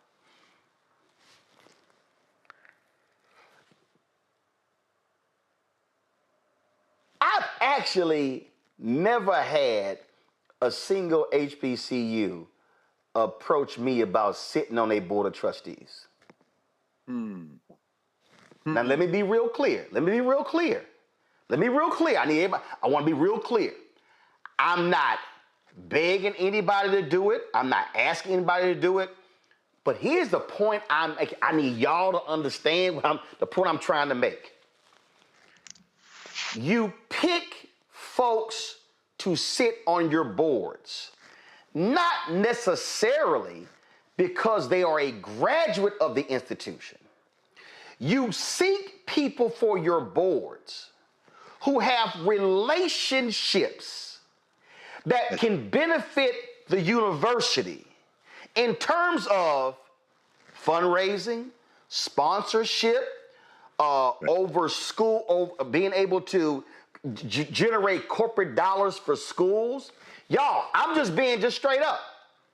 When Fisk University fired Dr. Van Newkirk, I did a video and I went off on him. Within 15 minutes, boy, I got an Instagram DM, the board chair would like to talk to you. So I get this email, and the board chair says he's an alpha and he's also in the boule. And I'm sitting there going, okay, that's great, but that don't mean damn thing to me because of my criticism. And so he said to me in the letter, in the email he sent me, that, the criticism that I levied against Fisk could have negative ramifications on schools for a long time. I said, no, you having 7 university presidents in 22 years could have negative ramifications on your university. I said, and one of them served like 7 years, that was Hazel O'Leary. So that means you had 6 presidents in 15 years. And I said point blank, I said, hey, if you have 6 presidents in 15 years, either your board has no idea on how to pick presidents, or your board ain't got no idea what the hell they doing. And all I'm saying is, and I'm going to go to Jade, then I'm going to go to Reese. I'm reading this story from Inside Higher Ed. It said, in November, SAU officials also struck a $70 million deal with 50 Plus One Sports, a fledgling Florida company, to lease its campus and develop university property for 99 years. That's it. The deal would have provided a much-needed financial lifeline for the cash-strapped university that needs to urgently fix its finances before the accreditation review. Guess what? The North Carolina Attorney General's office, which reviewed the deal due to state law on the transfer of assets from a nonprofit, announced it would not approve the arrangement with 50 Plus One Sports as written due to a lack of, quote, sufficient documentation to support the proposal and concerns that the payout, quote, is too low to justify transfer of the lease rights for SAU's campus, which is appraised at $198 million. The Attorney General's office also expressed concerns about SAU's, quote, ability to continue to operate. Now, Jade, this is just how Roland just looks at this here. Mm-hmm. If Roland is sitting in a room with St. Augustine's officials and your accreditation is about to get, you about to lose it. I'm sitting here, I just do basic math. Forgive me, I never understood trigonometry. I never understood geometry. I never understood algebra. But you know what I do understand? 5 plus 5, 5 times 5, 5 times 50, 500 times. See, I know basic ass math. And if I'm sitting in a room, I'm sitting here going, okay, what are the existing liabilities at St. Augustine's? Who do we owe? What are the existing revenue streams that we have at St. Augustine's University? Okay, how many students do we expect to be at this university next fall? Do we have any students who are going to be here online? What's going to be the cost of servicing those students? I'm looking at basic fundamental math. Then I'm looking at my board, and control room, y'all look it up for me because I ain't got time to look it up. Tell me how many people are sitting on their board.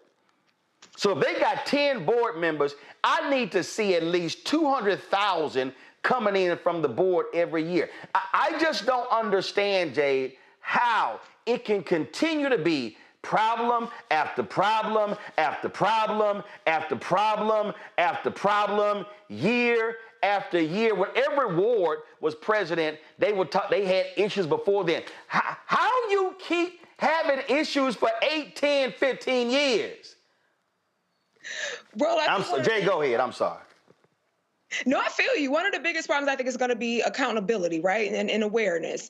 And just being able to be real and call a spade a spade. I'm like you. So we want to be treated like the PWIs, right? Or comparable to the PWIs. However, we out here moving like Negroes, right? You got bad credit. You have bad financial decisions, financial mismanagement, those type of things. And you really can't heal what you won't reveal, right? In the words of illustrious Jay-Z. So if you all aren't able to be real with yourself, and one of the things I found most astonishing is that SAU said some of the things and some of the steps, they outlined some of the steps they were taking to resolve some of the financial problems. One of the steps said including 4 audits and a reduction of half the staff, which resulted in $17 million in savings and obtaining $7 million in loans from Gothic Ventures. Number one, do you need another loan? It sounds like y'all had a lot of loans and some financial payments you don't have to pay back. But number two, is it going to affect the students, the half of the faculty staff? And if it's not, why didn't you think of this before? Why did you have to get to the point where you have to do a 90-day arbitration before you say, hey, maybe we should get rid of half of the staff, and that will allow us to have $17 million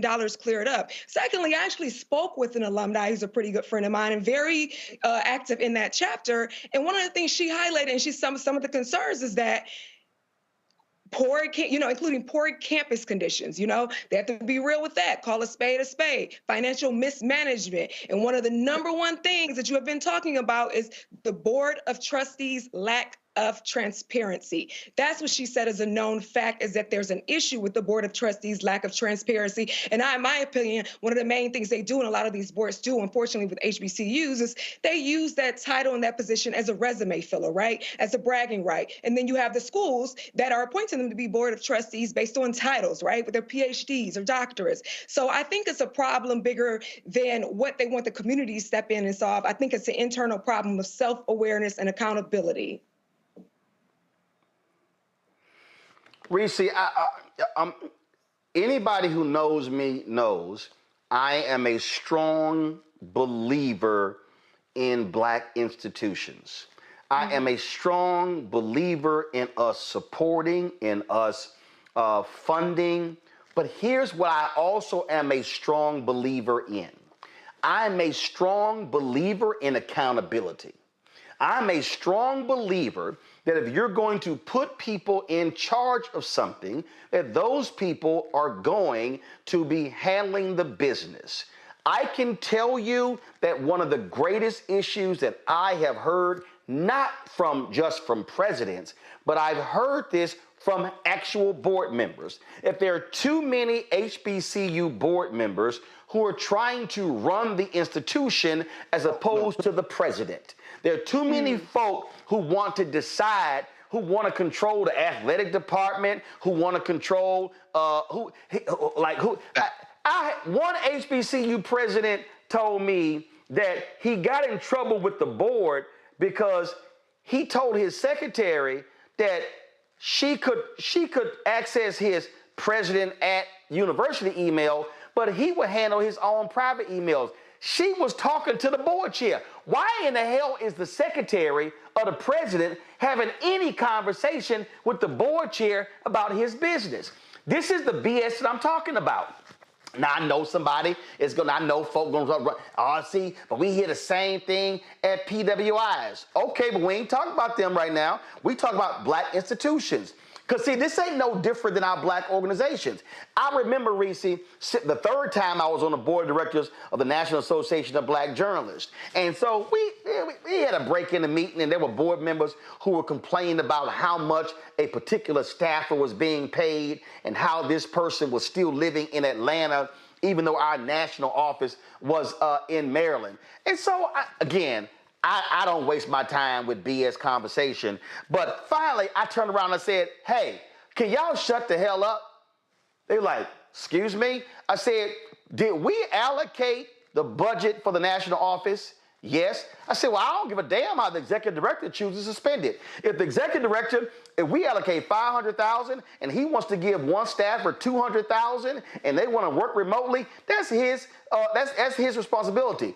We oversee him. Now, if he ain't handling the job, he gonna end up having to answer for that. I said, but why are y'all getting in the business of the damn executive director? Well, that ain't your damn job. What the hell an office person does? I said, that is not what a board's supposed to do. Your job is fiduciary responsibility and governance of the organization, not who the hell shows up in the damn office. And the whole room got quiet. I said, and this is the problem, because guess what? Every person I was talked to, not a single one of them was a boss. Not a single one of them had a job with a P&L responsibility. And that, to me, is one of the greatest struggles. When I look at people who sit on boards of trustees, the first thing I look at is what jobs have they had before? What responsibilities have they had before? Have they ever had a job that had P&L responsibility? Everybody watch it. It's called profit and loss. If they had jobs that had no P&L responsibility, they can't be on my board. Period.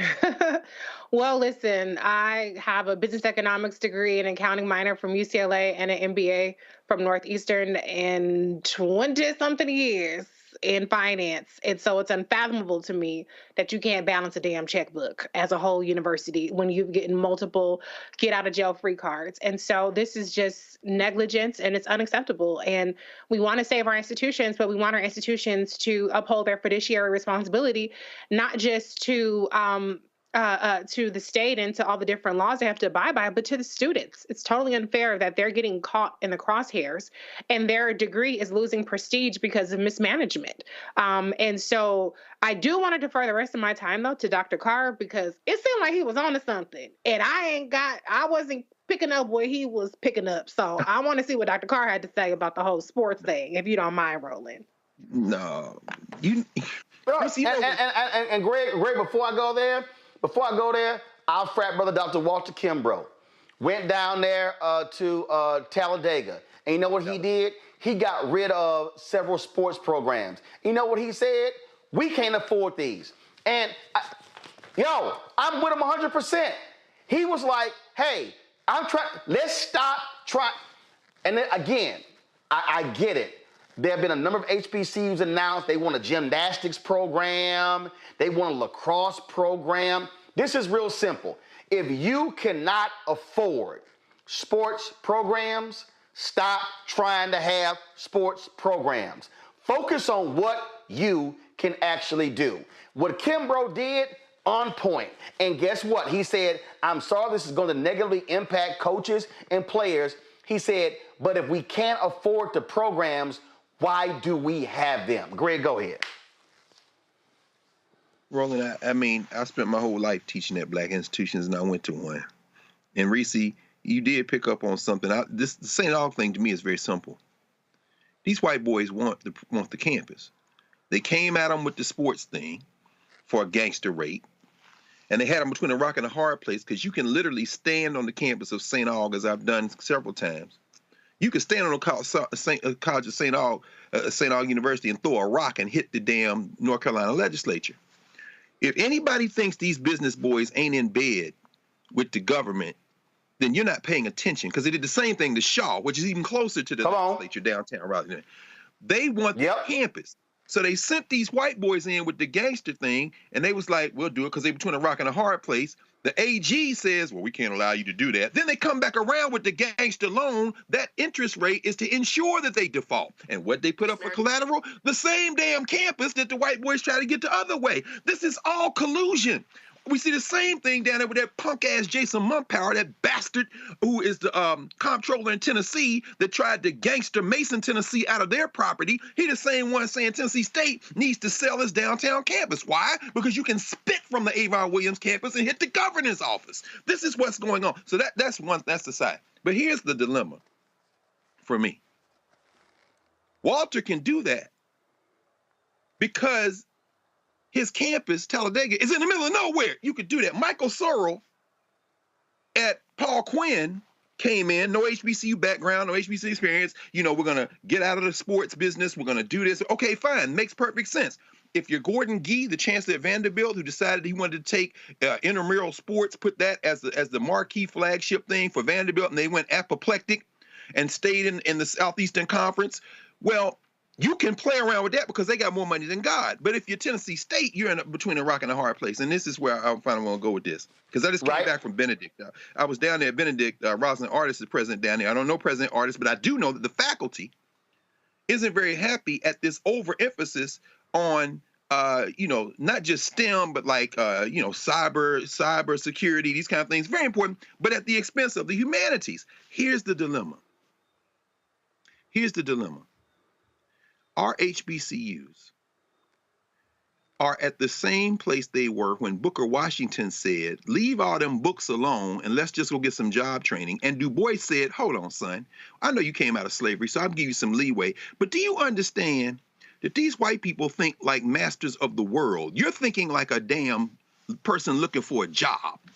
And when you have the vocational education approach, whether it's 1890 or 2025, and you're up against people who don't see themselves as anything other than your rightful master, you don't have the mentality to play their game.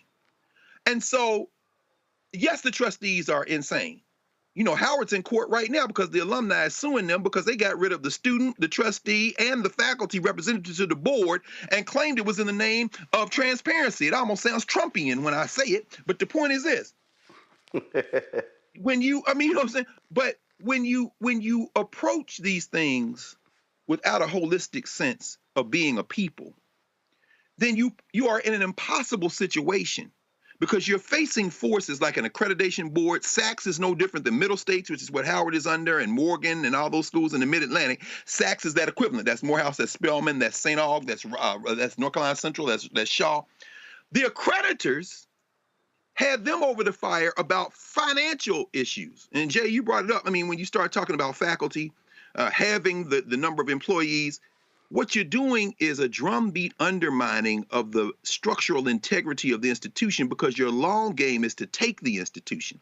There is no board of trustees. I don't care if you have a board of trustees of all-time superstars.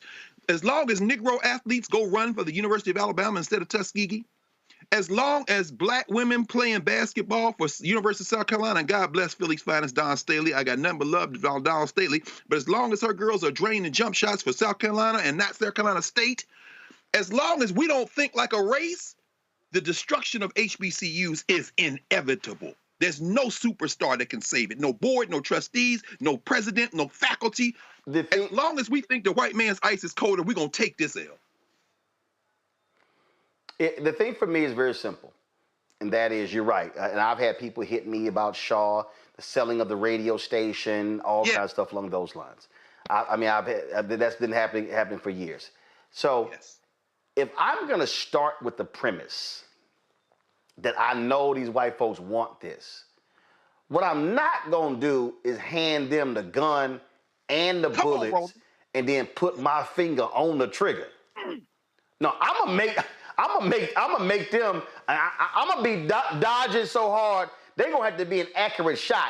I'm not gonna be standing still 5 feet away. Right. And this is the problem that I have. You play right into their hands by not handling your business. That's right. There are examples. You said it. Sorrell at Paul Quinn. There are other examples of HBCUs that have been revived because they brought in strong leadership and they allowed them to lead. That's one of the great, and I've heard this, and I'm telling you, and I've heard this from too many places. There have been some amazing individuals that have served as presidents of HBCUs, but they have been run off because boards of trustees have thought they knew better than the person who was picked to lead. And I've had multiple individuals tell me, I will never go back to work at a HBCU because I'm not dealing with that bullshit again. I have heard, and these are not, and I need people to understand. I know a number of people, highly talented, who would love to work at an institution, but they're like, yo, I'm not dealing with nonsense. Now, I know there are people like, oh man, you making generalities. No, I'm not, because if I started saying names, some of y'all gonna get real upset. You can say my name, I know somebody who point blank. I know somebody major who left the Howard board who said, I don't have time for bullshit. Come on. And if I told you this person's name and how much money they got, y'all would be like, say what? Person told me point blank, Roland, I don't have time to sit in meetings and deal with bullshit. This is straight up what this person told me. And I was like, damn. And this is a person, not only every HBCU would want on their board, it's probably half of the PWIs in America want this person on their board. So all I'm saying is, I need black people. If we're going to be in this situation right now, and we're talking about the maintaining and not surviving, but the thriving of black institutions, then I need us to do what a lot of us are unwilling to do. And that is to step back and say, we got to assess this whole thing. We got to assess students, faculty, staff, buildings, maintenance, endowment, leadership, board, the entire piece. Because that's how you actually rebuild an institution. Now, again, I know somebody, see, the reason this is so personal because this reminds me of running black media, black-owned media. walking into black institution. When I walked into the Chicago Defender, that was this historic black institution, and folks are like, oh, man, the Defender's this, the Defender's that, the Defender's this. And I'm like, but y'all ain't made a profit in 20 years. Why is your nickname the Chicago Offender? Because of all the misspellings and the errors in the paper. See, everybody had this whole historic view of the Chicago Defender, and I was like, but y'all broken. You're in a building, you're only using 10% of the building. It's hot as hell during the summer, it's cold as hell in the winter, it's dusty, it's moldy. Why are we in this building? And when I moved us, I had some folk protesting me. And it was a major historian, I can't remember his name right now, and he did an interview with NPR. He was standing outside of our building. And this is a shame. He was arguing about the building. And I said, let me ask you a question, bro. Do you want me to save the paper or the building? Because to refurbish the building would have cost $9 million. The entire company of 4 papers wasn't even worth 7. I said, so which one do you want? I said, because you know what? We moved twice before. So I'm confused why this is a problem. See, I need everybody listening to what I'm talking, understand what I'm saying. They were fighting for the building. I was fighting for the institution. I was trying to save the institution and not the building. So I need us to understand that if we're going to have black institution saving conversations, then we have to have people who are in charge, who are serious about the business, who are going to watch every dollar like a hawk, who are going to make demands of alumni, of others, to say what targets that we're setting. And the other thing is this here. When you go raise the money, you got to make sure that you use it properly, because why'd you ask for it in the first place? And so this is all I'm saying to St. Augustine's leadership. If you're going to ask the community, and this applies to any HBCU and any black institution, whether it's a black church, whether it's a black organization. Matter of fact, I saw a video, a relative of Frederick Douglass was complaining that after the U.S. Army pulled out of this parade they have every year, he was mad because the black community didn't step up and save this annual parade. This is the first thing I said. Bro, I never even heard about y'all having a parade. I'm trying to understand why y'all never reached out to black-owned media about this whole deal. See, I need people to stop coming to black people and saying, why aren't y'all helping us and saving us, if y'all never come to black people with your plan of action as to why we should help and save you. And so I didn't mean to go on this long on this St. Augustine's issue, but this is what I'm going to need from St. Augustine's or any other black institution. If you want black people to step up and assist and support, then you better have a plan of action that we can see, that's transparent and real, and you better have people who are in charge who can execute the vision of that plan. Otherwise, handing money to you is like just simply throwing it down, throwing it into a fireplace. It's just gonna get burned. It ain't gonna benefit nobody. And that's what I don't want to see happen. And so I would hope, while St. Augustine's leadership is laying out this whole deal. I just had the same conversation, y'all, with the sister who's the chair of the Black Lives Matter board. They've cleaned their finances up, lawsuits over. I said, okay, y'all come back on. Tell me what y'all doing. I'm down with supporting black institutions, but I need black folks who run in black institutions to be clear and transparent with the public on how they're going to get the job done. That's all I'm saying. So, I know, again, that was not my intent. And if I stepped on some toes, I did it by design. If I stepped on some HBCU toes, I did it by design. And if you got a problem with what I had to say, well, handle your business. Because you notice the people who handle their business, who don't have financial problems, who don't have accreditation problems, we ain't talking about them. Just something for folks to consider. Quick break. We're going to come back, talk about this whole school choice issue. That's just insane. I support school choice. What these Republicans are doing, that ain't school choice. That's helping out rich white people. We'll explain next on Roland Martin Unfiltered on the Black Star Network. What's up, y'all? Look, Fanbase is more than a platform. It's a movement to empower creators, offering a unique opportunity for everyday people to invest in Black-owned tech, infrastructure, and help shape the future of social media. Investing in technology is essential for creating long-term wealth and influence in the digital age. The Black community must not only consume tech, we must own it. Discover how equity crowdfunding can serve as a powerful tool for funding Black businesses, allowing entrepreneurs to raise capital directly through their community through the Jobs Act.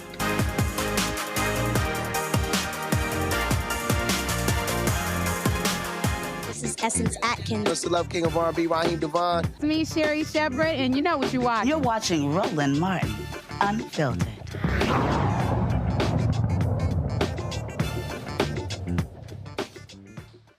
I'm an advocate for school choice. I actually created the initiative School Choice is the Black Choice.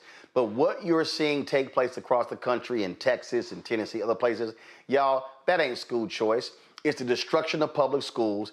It's giving money to largely white parents who already enrolled their kids in private schools and taking taxpayer money and giving it to them.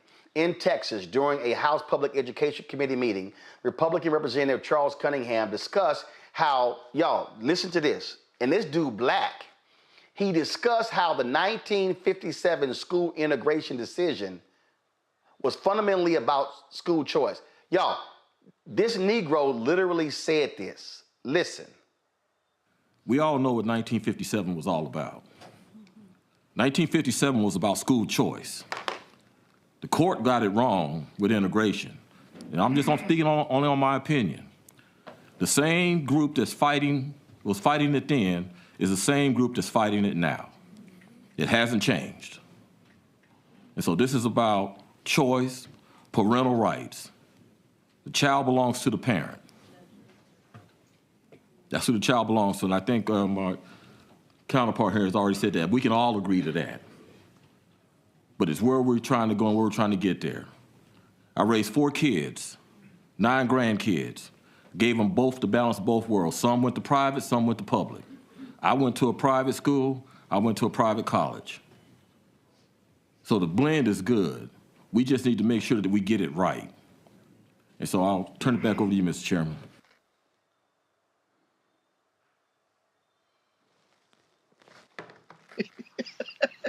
Did this Negro just say the court got it wrong? Now, let me explain what this whole 1957 thing is, folks. That's when these white folks across America started to launch so-called school choice, private academies, because they did not want Black kids in their schools. They did not want Black kids attending their public schools. They wanted to maintain white control over the schools. That's what this is all about, okay? Now, I remember I had this debate, and Randy Weingarten of AFT, she said, you know, school choice goes back to Jim Crow. I said, Randy, ain't nothing in America white folks didn't create. So, whatever. Now, here's the whole piece. I need to understand. Why do I support school choice? Because if you're going to create a system like charter schools, and we can control the curriculum and the budget and the hiring and the money from public charter schools, well, I want Black people controlling those schools. I want Black people controlling the education of Black kids. That's why I want control of the money. I want a Black KIP. In fact, people need to understand, KIP, their entire curriculum model was created by a black teacher.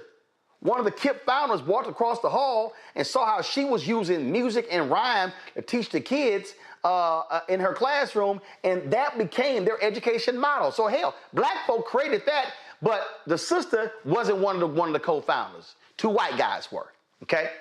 But I need you to understand what's going on here.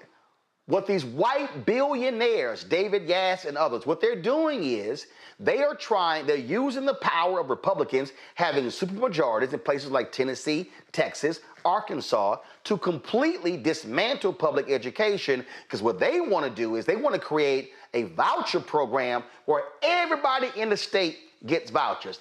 Here's the problem with that. If you go back and look at my interview with James Tallarico in Texas, you will see it. 5.5 million kids in school in Texas. You don't even have enough seats in private schools for all of those. So who's actually going to benefit? So sure, you're going to give these parents these vouchers, but who do y'all think? And the vouchers don't even cover the full private school tuition. So where in the hell are they going to go to school? It's a scam. It's a sham. That's exactly what it is. Here's Congresswoman Summer Lee talking about this in Congress. Ms. Lee from Pennsylvania. Thank you, Mr. Chair. Public education is important to me, right? I am a product of public education from pre-K through college, including programs like Head Start. When I listen to our colleagues on the other side, I'm always baffled by the conversation, because I feel like sometimes it maybe intentionally misses the points. We've talked, and we will continue to talk about good public schools or passing public schools versus failing public schools, instead of talking about failing public policy, failing funding schemes, failing bureaucracy. We know that we have a system of inequitably funded schools in this country where the quality of your education can largely be determined by your zip code or your family's wealth. In my home Commonwealth of Pennsylvania, our funding scheme was so inequitable that the court said we needed to go back to the drawing board. Republicans would love to believe that the solution is dismantling the Department of Education to give us local choice. But what they're actually giving us is the responsibility of subsidizing education to localities where people will pay higher property taxes to fund the discrimination of children. The burden of the federal government divesting from public education will be shouldered by first-time home buyers, for instance, in Pittsburgh, where homeownership is already becoming unsustainable, or by seniors in my home school district of Woodland Hills, those neighborhoods who are already strained and facing the loss of their Social Security benefits. These additional tax dollars will help charter and private schools hand-select students that will improve schools' outcomes while maximizing schools' bottom line. Our tax dollars won't help the children who will never be able to avail themselves of discriminatory school choices. Our public education system serves the child who is unhoused or transient, the child in the foster care system who doesn't have two well-connected parents to push for scholarships, or the family facing the digital divide who will miss application deadlines reasonably, the child who didn't have access to Head Start or preschool like me because we didn't invest in those. And that child is behind in reading. We need to invest in public education because it's the only option for children that so-called parents' rights movement has decided are not worth investing in. It's also no coincidence that the school choice movement is financed by billionaires like Jeffrey Yass from my Commonwealth, who's trying to turn my state's education system into his own personal business. But a business's priority is to his stakeholders, and children have no stake in the economic model of school choice. Ms. Levin, I want to ask you about charter schools run by for-profit management companies, as you ended in the last question line. If a company is maximizing profit, it's not spending all public dollars on students, especially students who require more resources, which is why charter schools educate fewer students with disabilities than traditional public schools. And in your opinion, Ms. Levin, are these for-profit charter management companies maximizing profit at the cost of students and families? Yes. Related to moving education into the private sector, one of the rationales for school choice is this free market idea that school choice will force public schools to compete for funding, thereby for public schools will improve because of that. Does evidence support this? What does the research show? It does not, and neither does common sense. There's a lot of school choice right now in the public school system, so if competition is good, we're already creating and getting those benefits.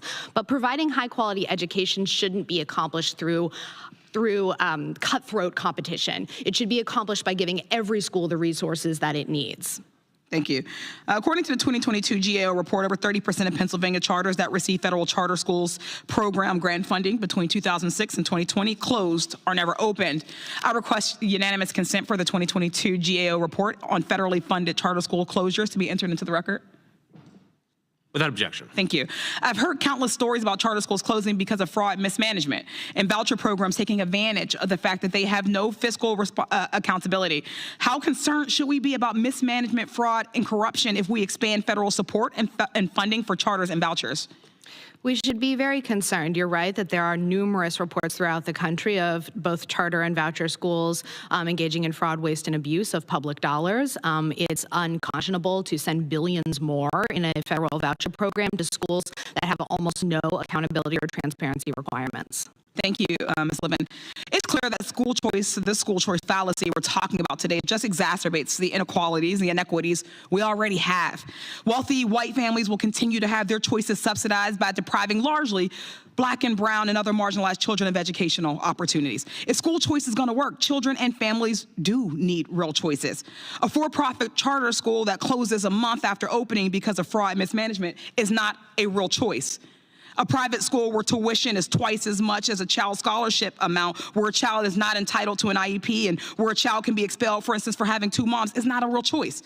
An underfunded neighborhood school with larger class sizes, fewer books, substandard wages for teachers, and deteriorating infrastructure because everyone's increasing tax dollars are being used to subsidize charters and private, it's also not a real choice. Families and children are owed fully funded, high-quality, well-resourced public schools, and we can accomplish that, but not by giving away more handouts to billionaires that will discriminate against the most marginalized students to turn a profit. I thank you all for your time, and I yield back. See, Reese, what I want people to understand what the Republicans are trying to do, they're trying to use the phrase school choice and parental choice to sell this. But when you have these billionaires who purposely are giving $10, $15, $20 million to these Republican governors to push this, we know exactly what this is all about. It has nothing to do with outcomes. I stood in front of a group in Washington, D.C. more than 2 decades ago, and I said, so y'all support vouchers. I said, okay, if you truly support vouchers, then you should only support vouchers for students who attend schools in the bottom 10%. I said, why don't you start there? I said, but when you start trying to push vouchers for all parents, I said, we know what that's all about. That's about white suburban parents being able to get those tax dollars to send their kids to private schools so they don't have to keep forking over all the money themselves. And the room went real quiet. And I said, and if you don't support what I said first, that tells me you actually don't support vouchers for real. You're actually full of shit. Right. What we're seeing is wealth redistribution and a caste system in our education system. That's what dismantling the Department of Education is for. That's where these Republican governors are bought and paid for by these so-called school choice, these charter schools. That's all this is about. This country has not shown that it is interested in equally and equitably educating its students. And we for damn sure are not heading down that path with Republicans in office holding the trifecta of control of the government. And so the gaslighting is not going to work. And pretty soon they're not even going to feel the need to gaslight. They're just going to straight up say it, and it's going to be deal with it. Bobby, who's going to check me, boo? See, the thing here, Jade, is folk got to recognize, in fact, what's happening is I'm actually going to be in Austin, the state capitol, on Wednesday. I'm being honored by the Texas Legislative Black Caucus as an outstanding Texan. And I hit Representative Tellerico, said, hey, I'll be more than happy to do something, hold a news conference, whatever. I said to speak out against this because we know what this is. We know what this scam is. And these folks actually don't care about educational outcomes. They don't care about it because the numbers are the numbers. You literally have finite number of private schools in the entire state. You have huge areas, inner city and rural, where there are no private schools, okay? And so all of a sudden, you're gonna completely create a massive statewide voucher program in Texas for every public school student when a very small percentage can go to the private schools. So are you serious? No, we know what this is. This is about white suburban parents. And it's also about the right who want to decimate teachers' unions because they support Democrats. We know what this is. And so my whole deal is just be upfront and say it. Stop trying to sell this as, oh, this is going to be great for parental choice.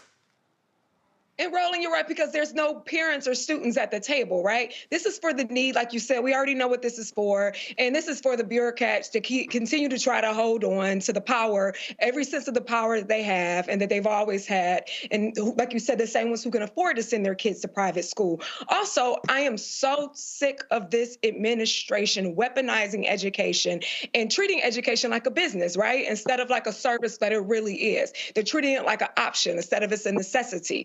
And what it's doing is these draconian efforts, they're really punishing. And not only are they punishing, they're dehumanizing the students, particularly the students who really need it and were from marginalized communities and who really kind of don't stand a chance generationally. And just like the Congresswoman said, I always say that kids should not be punished because of their socioeconomic background or their zip code. And that's exactly what is happening here. And if you're talking, and with their zip codes and the socioeconomic background, a lot of that we know in our communities can be generational, right? So what does that look like in the future? What does that look like after they graduate high school? Does that look like going on to college, right? What does that look like for our community in the future? It doesn't look like they're not even considering the well-being of our students in the future because it's not about us, as we know, right? And most passionately to me, the IEP programs, that's something with the students with disability that is very, as a person who has a disability myself that was accommodated while I was in school, in public school, that's something that I know is essential to any future, any successful or any hint of successful future with public school students. So that is something that's near and dear to me, which I know that administration does not care about. Mm-hmm. See, Greg, the thing here that, whenever I hear these people start talking about education, I mean, you see it right now with what's happened to DOE. Let's send the money to the states. First of all, 90% of school funding in America comes from local and state dollars. Okay? It ain't coming from the federal government. 90%. So when I hear those Republicans say, well, I mean, look at these outcomes, look at these math and reading scores. So get rid of the Department of Education. The Department of Education federally is not responsible for math and reading scores. That's the states.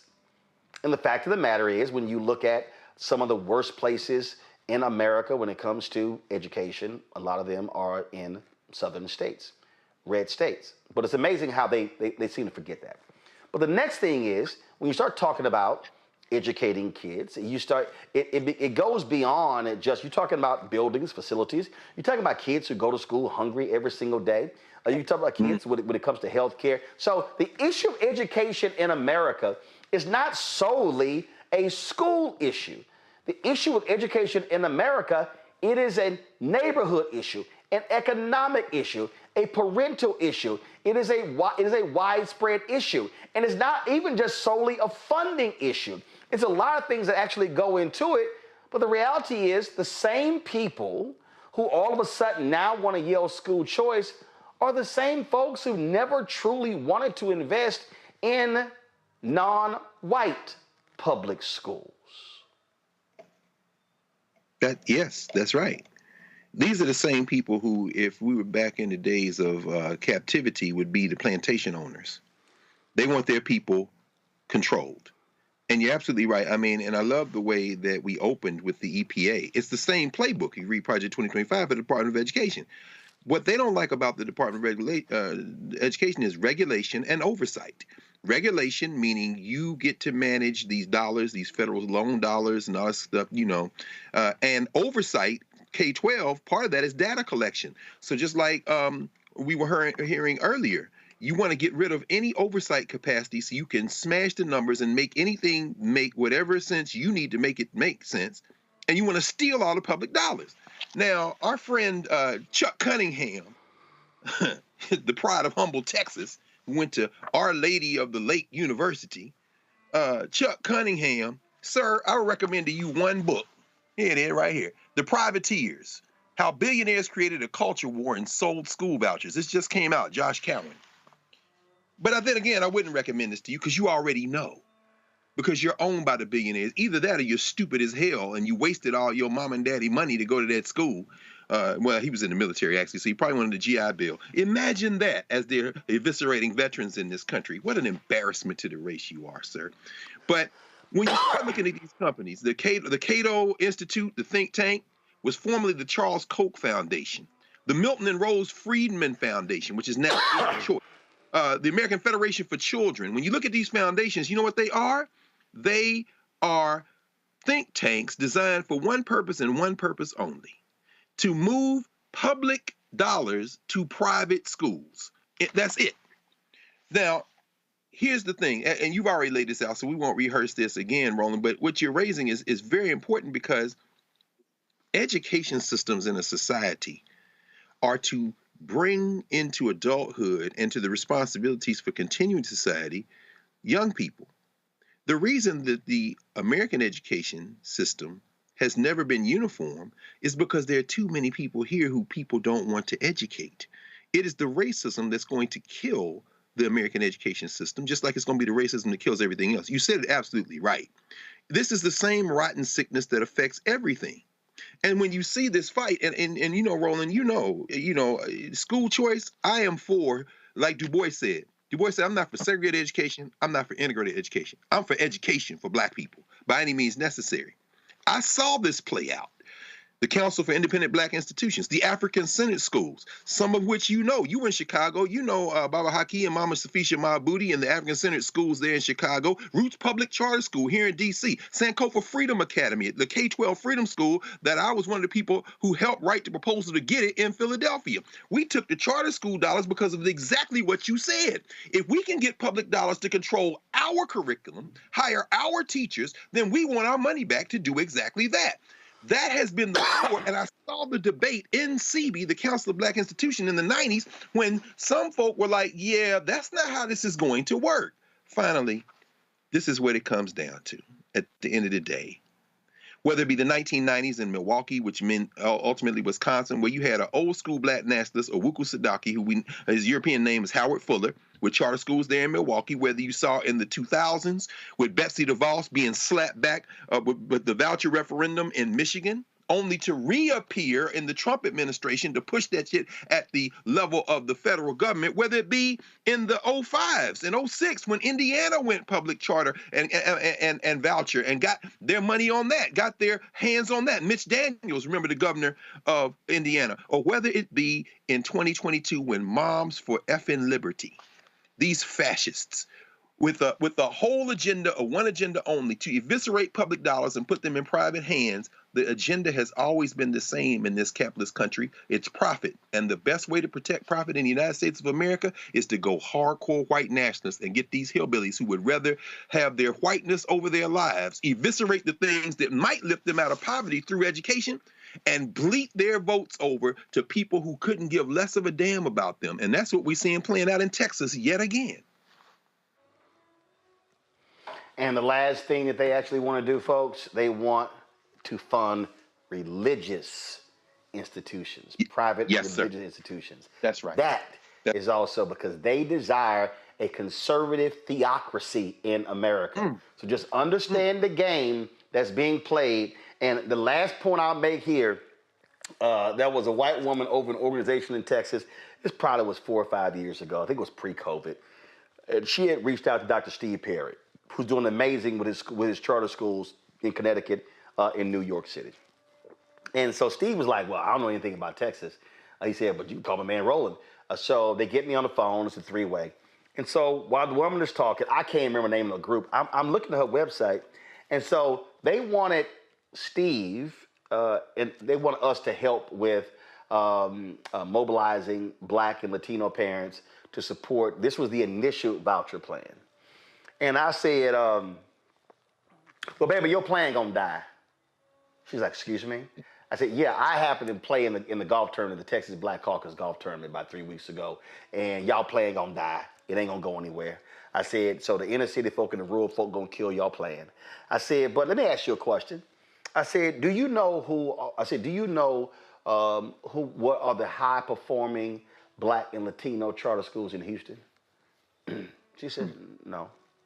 I said, do you know the high-performing Black and Latino charter schools in Dallas? She goes, no, I don't. I said, well, do you happen to know the high-performing Black and Latino charter schools in San Antonio? She said, no, I don't. I said, that's not surprising to me. I said, because your whole board is white. I said, how are you? Y'all know I don't give a damn, okay? Because first of all, I ain't getting nothing from them. They ain't paying me nothing. So I'm gonna just tell the truth. I said, baby, your whole board's white. I said, how are you trying to organize and mobilize Black and Latino parents to come and support your initiative when you don't even know who the Black and Latino charter schools are as we speak? I said, y'all gonna lose. So here's my suggestion. Over the next 2 years, because the Texas legislature meets every 2 years.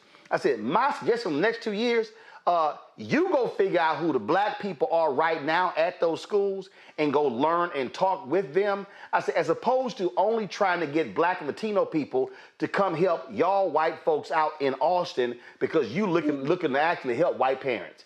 Man, when I say this white woman was, ooh, Reese, that child, Reese, she ain't know what the hell, what Mack truck just rolled over her ass, but that's what I'm talking about. I said, baby, you can't be asking for us to come stand and fight for you when you don't even know who the hell we are.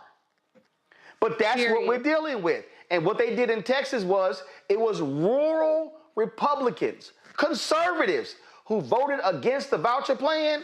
Hell, Greg Abbott and the billionaires targeted all 8 of them, beat 5 of them. And now these rural white folks, now they're about to realize, because this thing is getting closer to passing in Texas, and they don't even realize how they about to get screwed. But like a lot of these crazy, dumbass white Republicans, they keep selling their souls because billionaires are funding the efforts, and then we just sit and look at them going, yeah, we tried to tell you. We tried to tell you what's going on. So I just need people to understand, I will be in Texas on Wednesday. I'm a native of Houston. Do I support this bullshit voucher bill down there? Hell no, because I know a scam when I see it. And so we should not allow ourselves to get pimped and played by any of this. And last point, like I said earlier, I want Black-run, Black-controlled charter schools. I want our people running them, controlling them, in charge, hiring as well, because if you tell me right now that if I can control the school and the money and the curriculum and the contracts and the hiring, hell yeah, I want to take control of that as opposed to just yell and complain about it. So if you disagree with me, that's fine, but I'm real clear. And I'm gonna tell you, I was in the meeting. It was 30 people in the room, y'all. It was 2 Black people, 1 Hispanic dude. And I was talking, it was at the National Charter Alliance. We were in Nashville, I think. And we were in the meeting, and the Hispanic guy goes, well, I keep hearing all this Black stuff. I believe in inclusion. I said, hey, man, you are more than welcome to start. School choice is the Latino choice. Roland is here for Black people. I looked at the whole room. I was like, I just want y'all to be clear. I'm here for Black people. And they were just like, damn. So I'm real clear where I stand on that. y'all know I'm that ignorant. I said there was 30 people in the room. 2 Black people, 1 Latino dude. It was 27 white people. And I said, roll here for Black people only. So I ain't give a damn. All right. All right, Reese. Why somebody else Jay, tails? Greg, hey, dog, you can do whatever you want to do. You can start your own shit. Ro ain't here fighting for you. I'm here fighting for us. That's what I said and meant every damn word. All right, y'all. That's it. I appreciate y'all being on today's show. Thank you so very much. Folks, if y'all want to support the effort, let me say again, y'all, Matter of fact, let me bring Reese, Jay, and Greg back up if they left yet. Greg was part of our studio. I know Reese was swamped that night. But y'all, March 4th, we did a State of Our Union. And let me tell y'all why that thing was so powerful. That thing spread every black family group chat all across the country. We didn't buy no ads, no billboards. That was one text message that I sent to some people, and they just forwarded to their group, and that thing spread. And we were clear. Don't watch mainstream television. We're going to have Reverend Barber give our State of Our Union. When I tossed to Reverend Barber, we hit 200,000 simultaneous live viewers. It hit 250,000 while he was speaking. Greg was sitting next to me. I wasn't even watching it. Greg was like, man, we had 248. That thing kept going. My man Keenan sent me a text that just blew me away. And he said our YouTube representative told him point blank. He said that night, the State of Our Union live stream was number 5 of all live broadcasts on YouTube, behind Fox News' live stream, the White House, Fox News itself, the Associated Press, and we were number 5. So all the other progressive channels, all the other news channels, we were higher than them. But that shows you the power of black people. And see, this is what I always say. We do it once, it shows we can do it more than one time. And so don't let anybody tell you black folk are not interested in news and we don't care. But we have to make sure that we are creating the platform for them to access the information. And again, I purposely, and I don't mind, I know Reese, I see her tweets. Hey, if y'all want to watch them housewives shows and Love and Hip Hop and all that, go right ahead. Even though I heard, Reese, the ratings for the Real Housewives of Atlanta were at a record low this year. Anyway. But again, you can watch all them shows you want to. But I purposely do not discuss those shows or gossip or entertainment or any of that stuff, because there should be some place where we only talk about the news and issues. And so I want to thank y'all that participated. I want to thank everybody who watched it, because that is huge. And y'all remember, when I launched this show in 2018, YouTube told me that black news wasn't going to work. And I said, okay, let's see. Tech question. Go ahead, Greg. Bro, I don't know the answer to this, but you remember the minute you went off the air in the wee hours Wednesday morning, the number hit 1 million. So what does that does that mean that at some point? I mean, so that's called total views. That's just total views. That's just total views. Remember, at midnight, we still had 101,000 who were still watching. So the total number, so it was like 1.4 million views, but we hit simultaneous 250,000 live viewers at the moment Trump was speaking, but we were carrying Reverend William Barber. So it's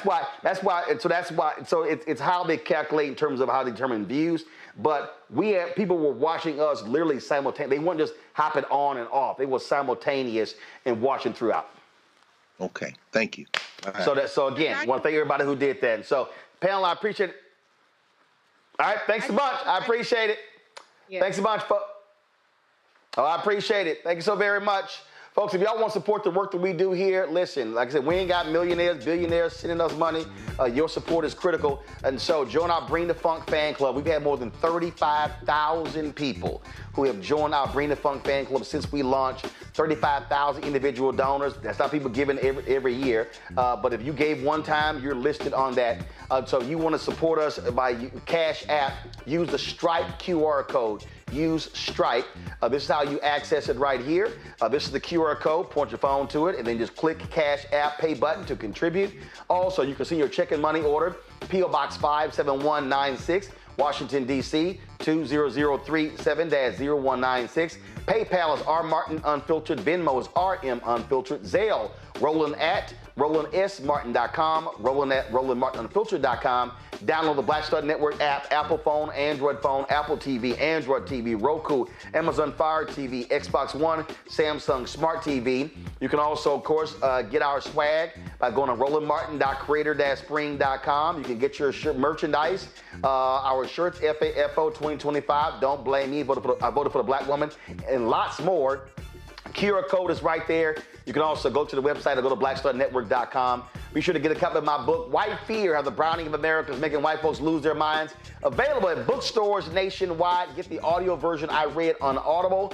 And download the app Fanbase if you want to invest. $10.4 million has been raised in the crowdfund. The goal is $17 million. Go to startengine.com/fanbase, startengine.com/fanbase for more information. Folks, that's it. I'll see you tomorrow right here on Roland Martin Unfiltered on the Black Star Network. How? Black Star Network is here. Oh, no punch! I'm real revolutionary right now. Thank you for being the voice of Black America. All momentum we have now, we have to keep this going. The video looks phenomenal. See, this difference between Black Star Network and Black-owned media and something like CNN. You can't be Black-owned media and be scared. It's time to be smart. Bring your eyeballs home. You dig?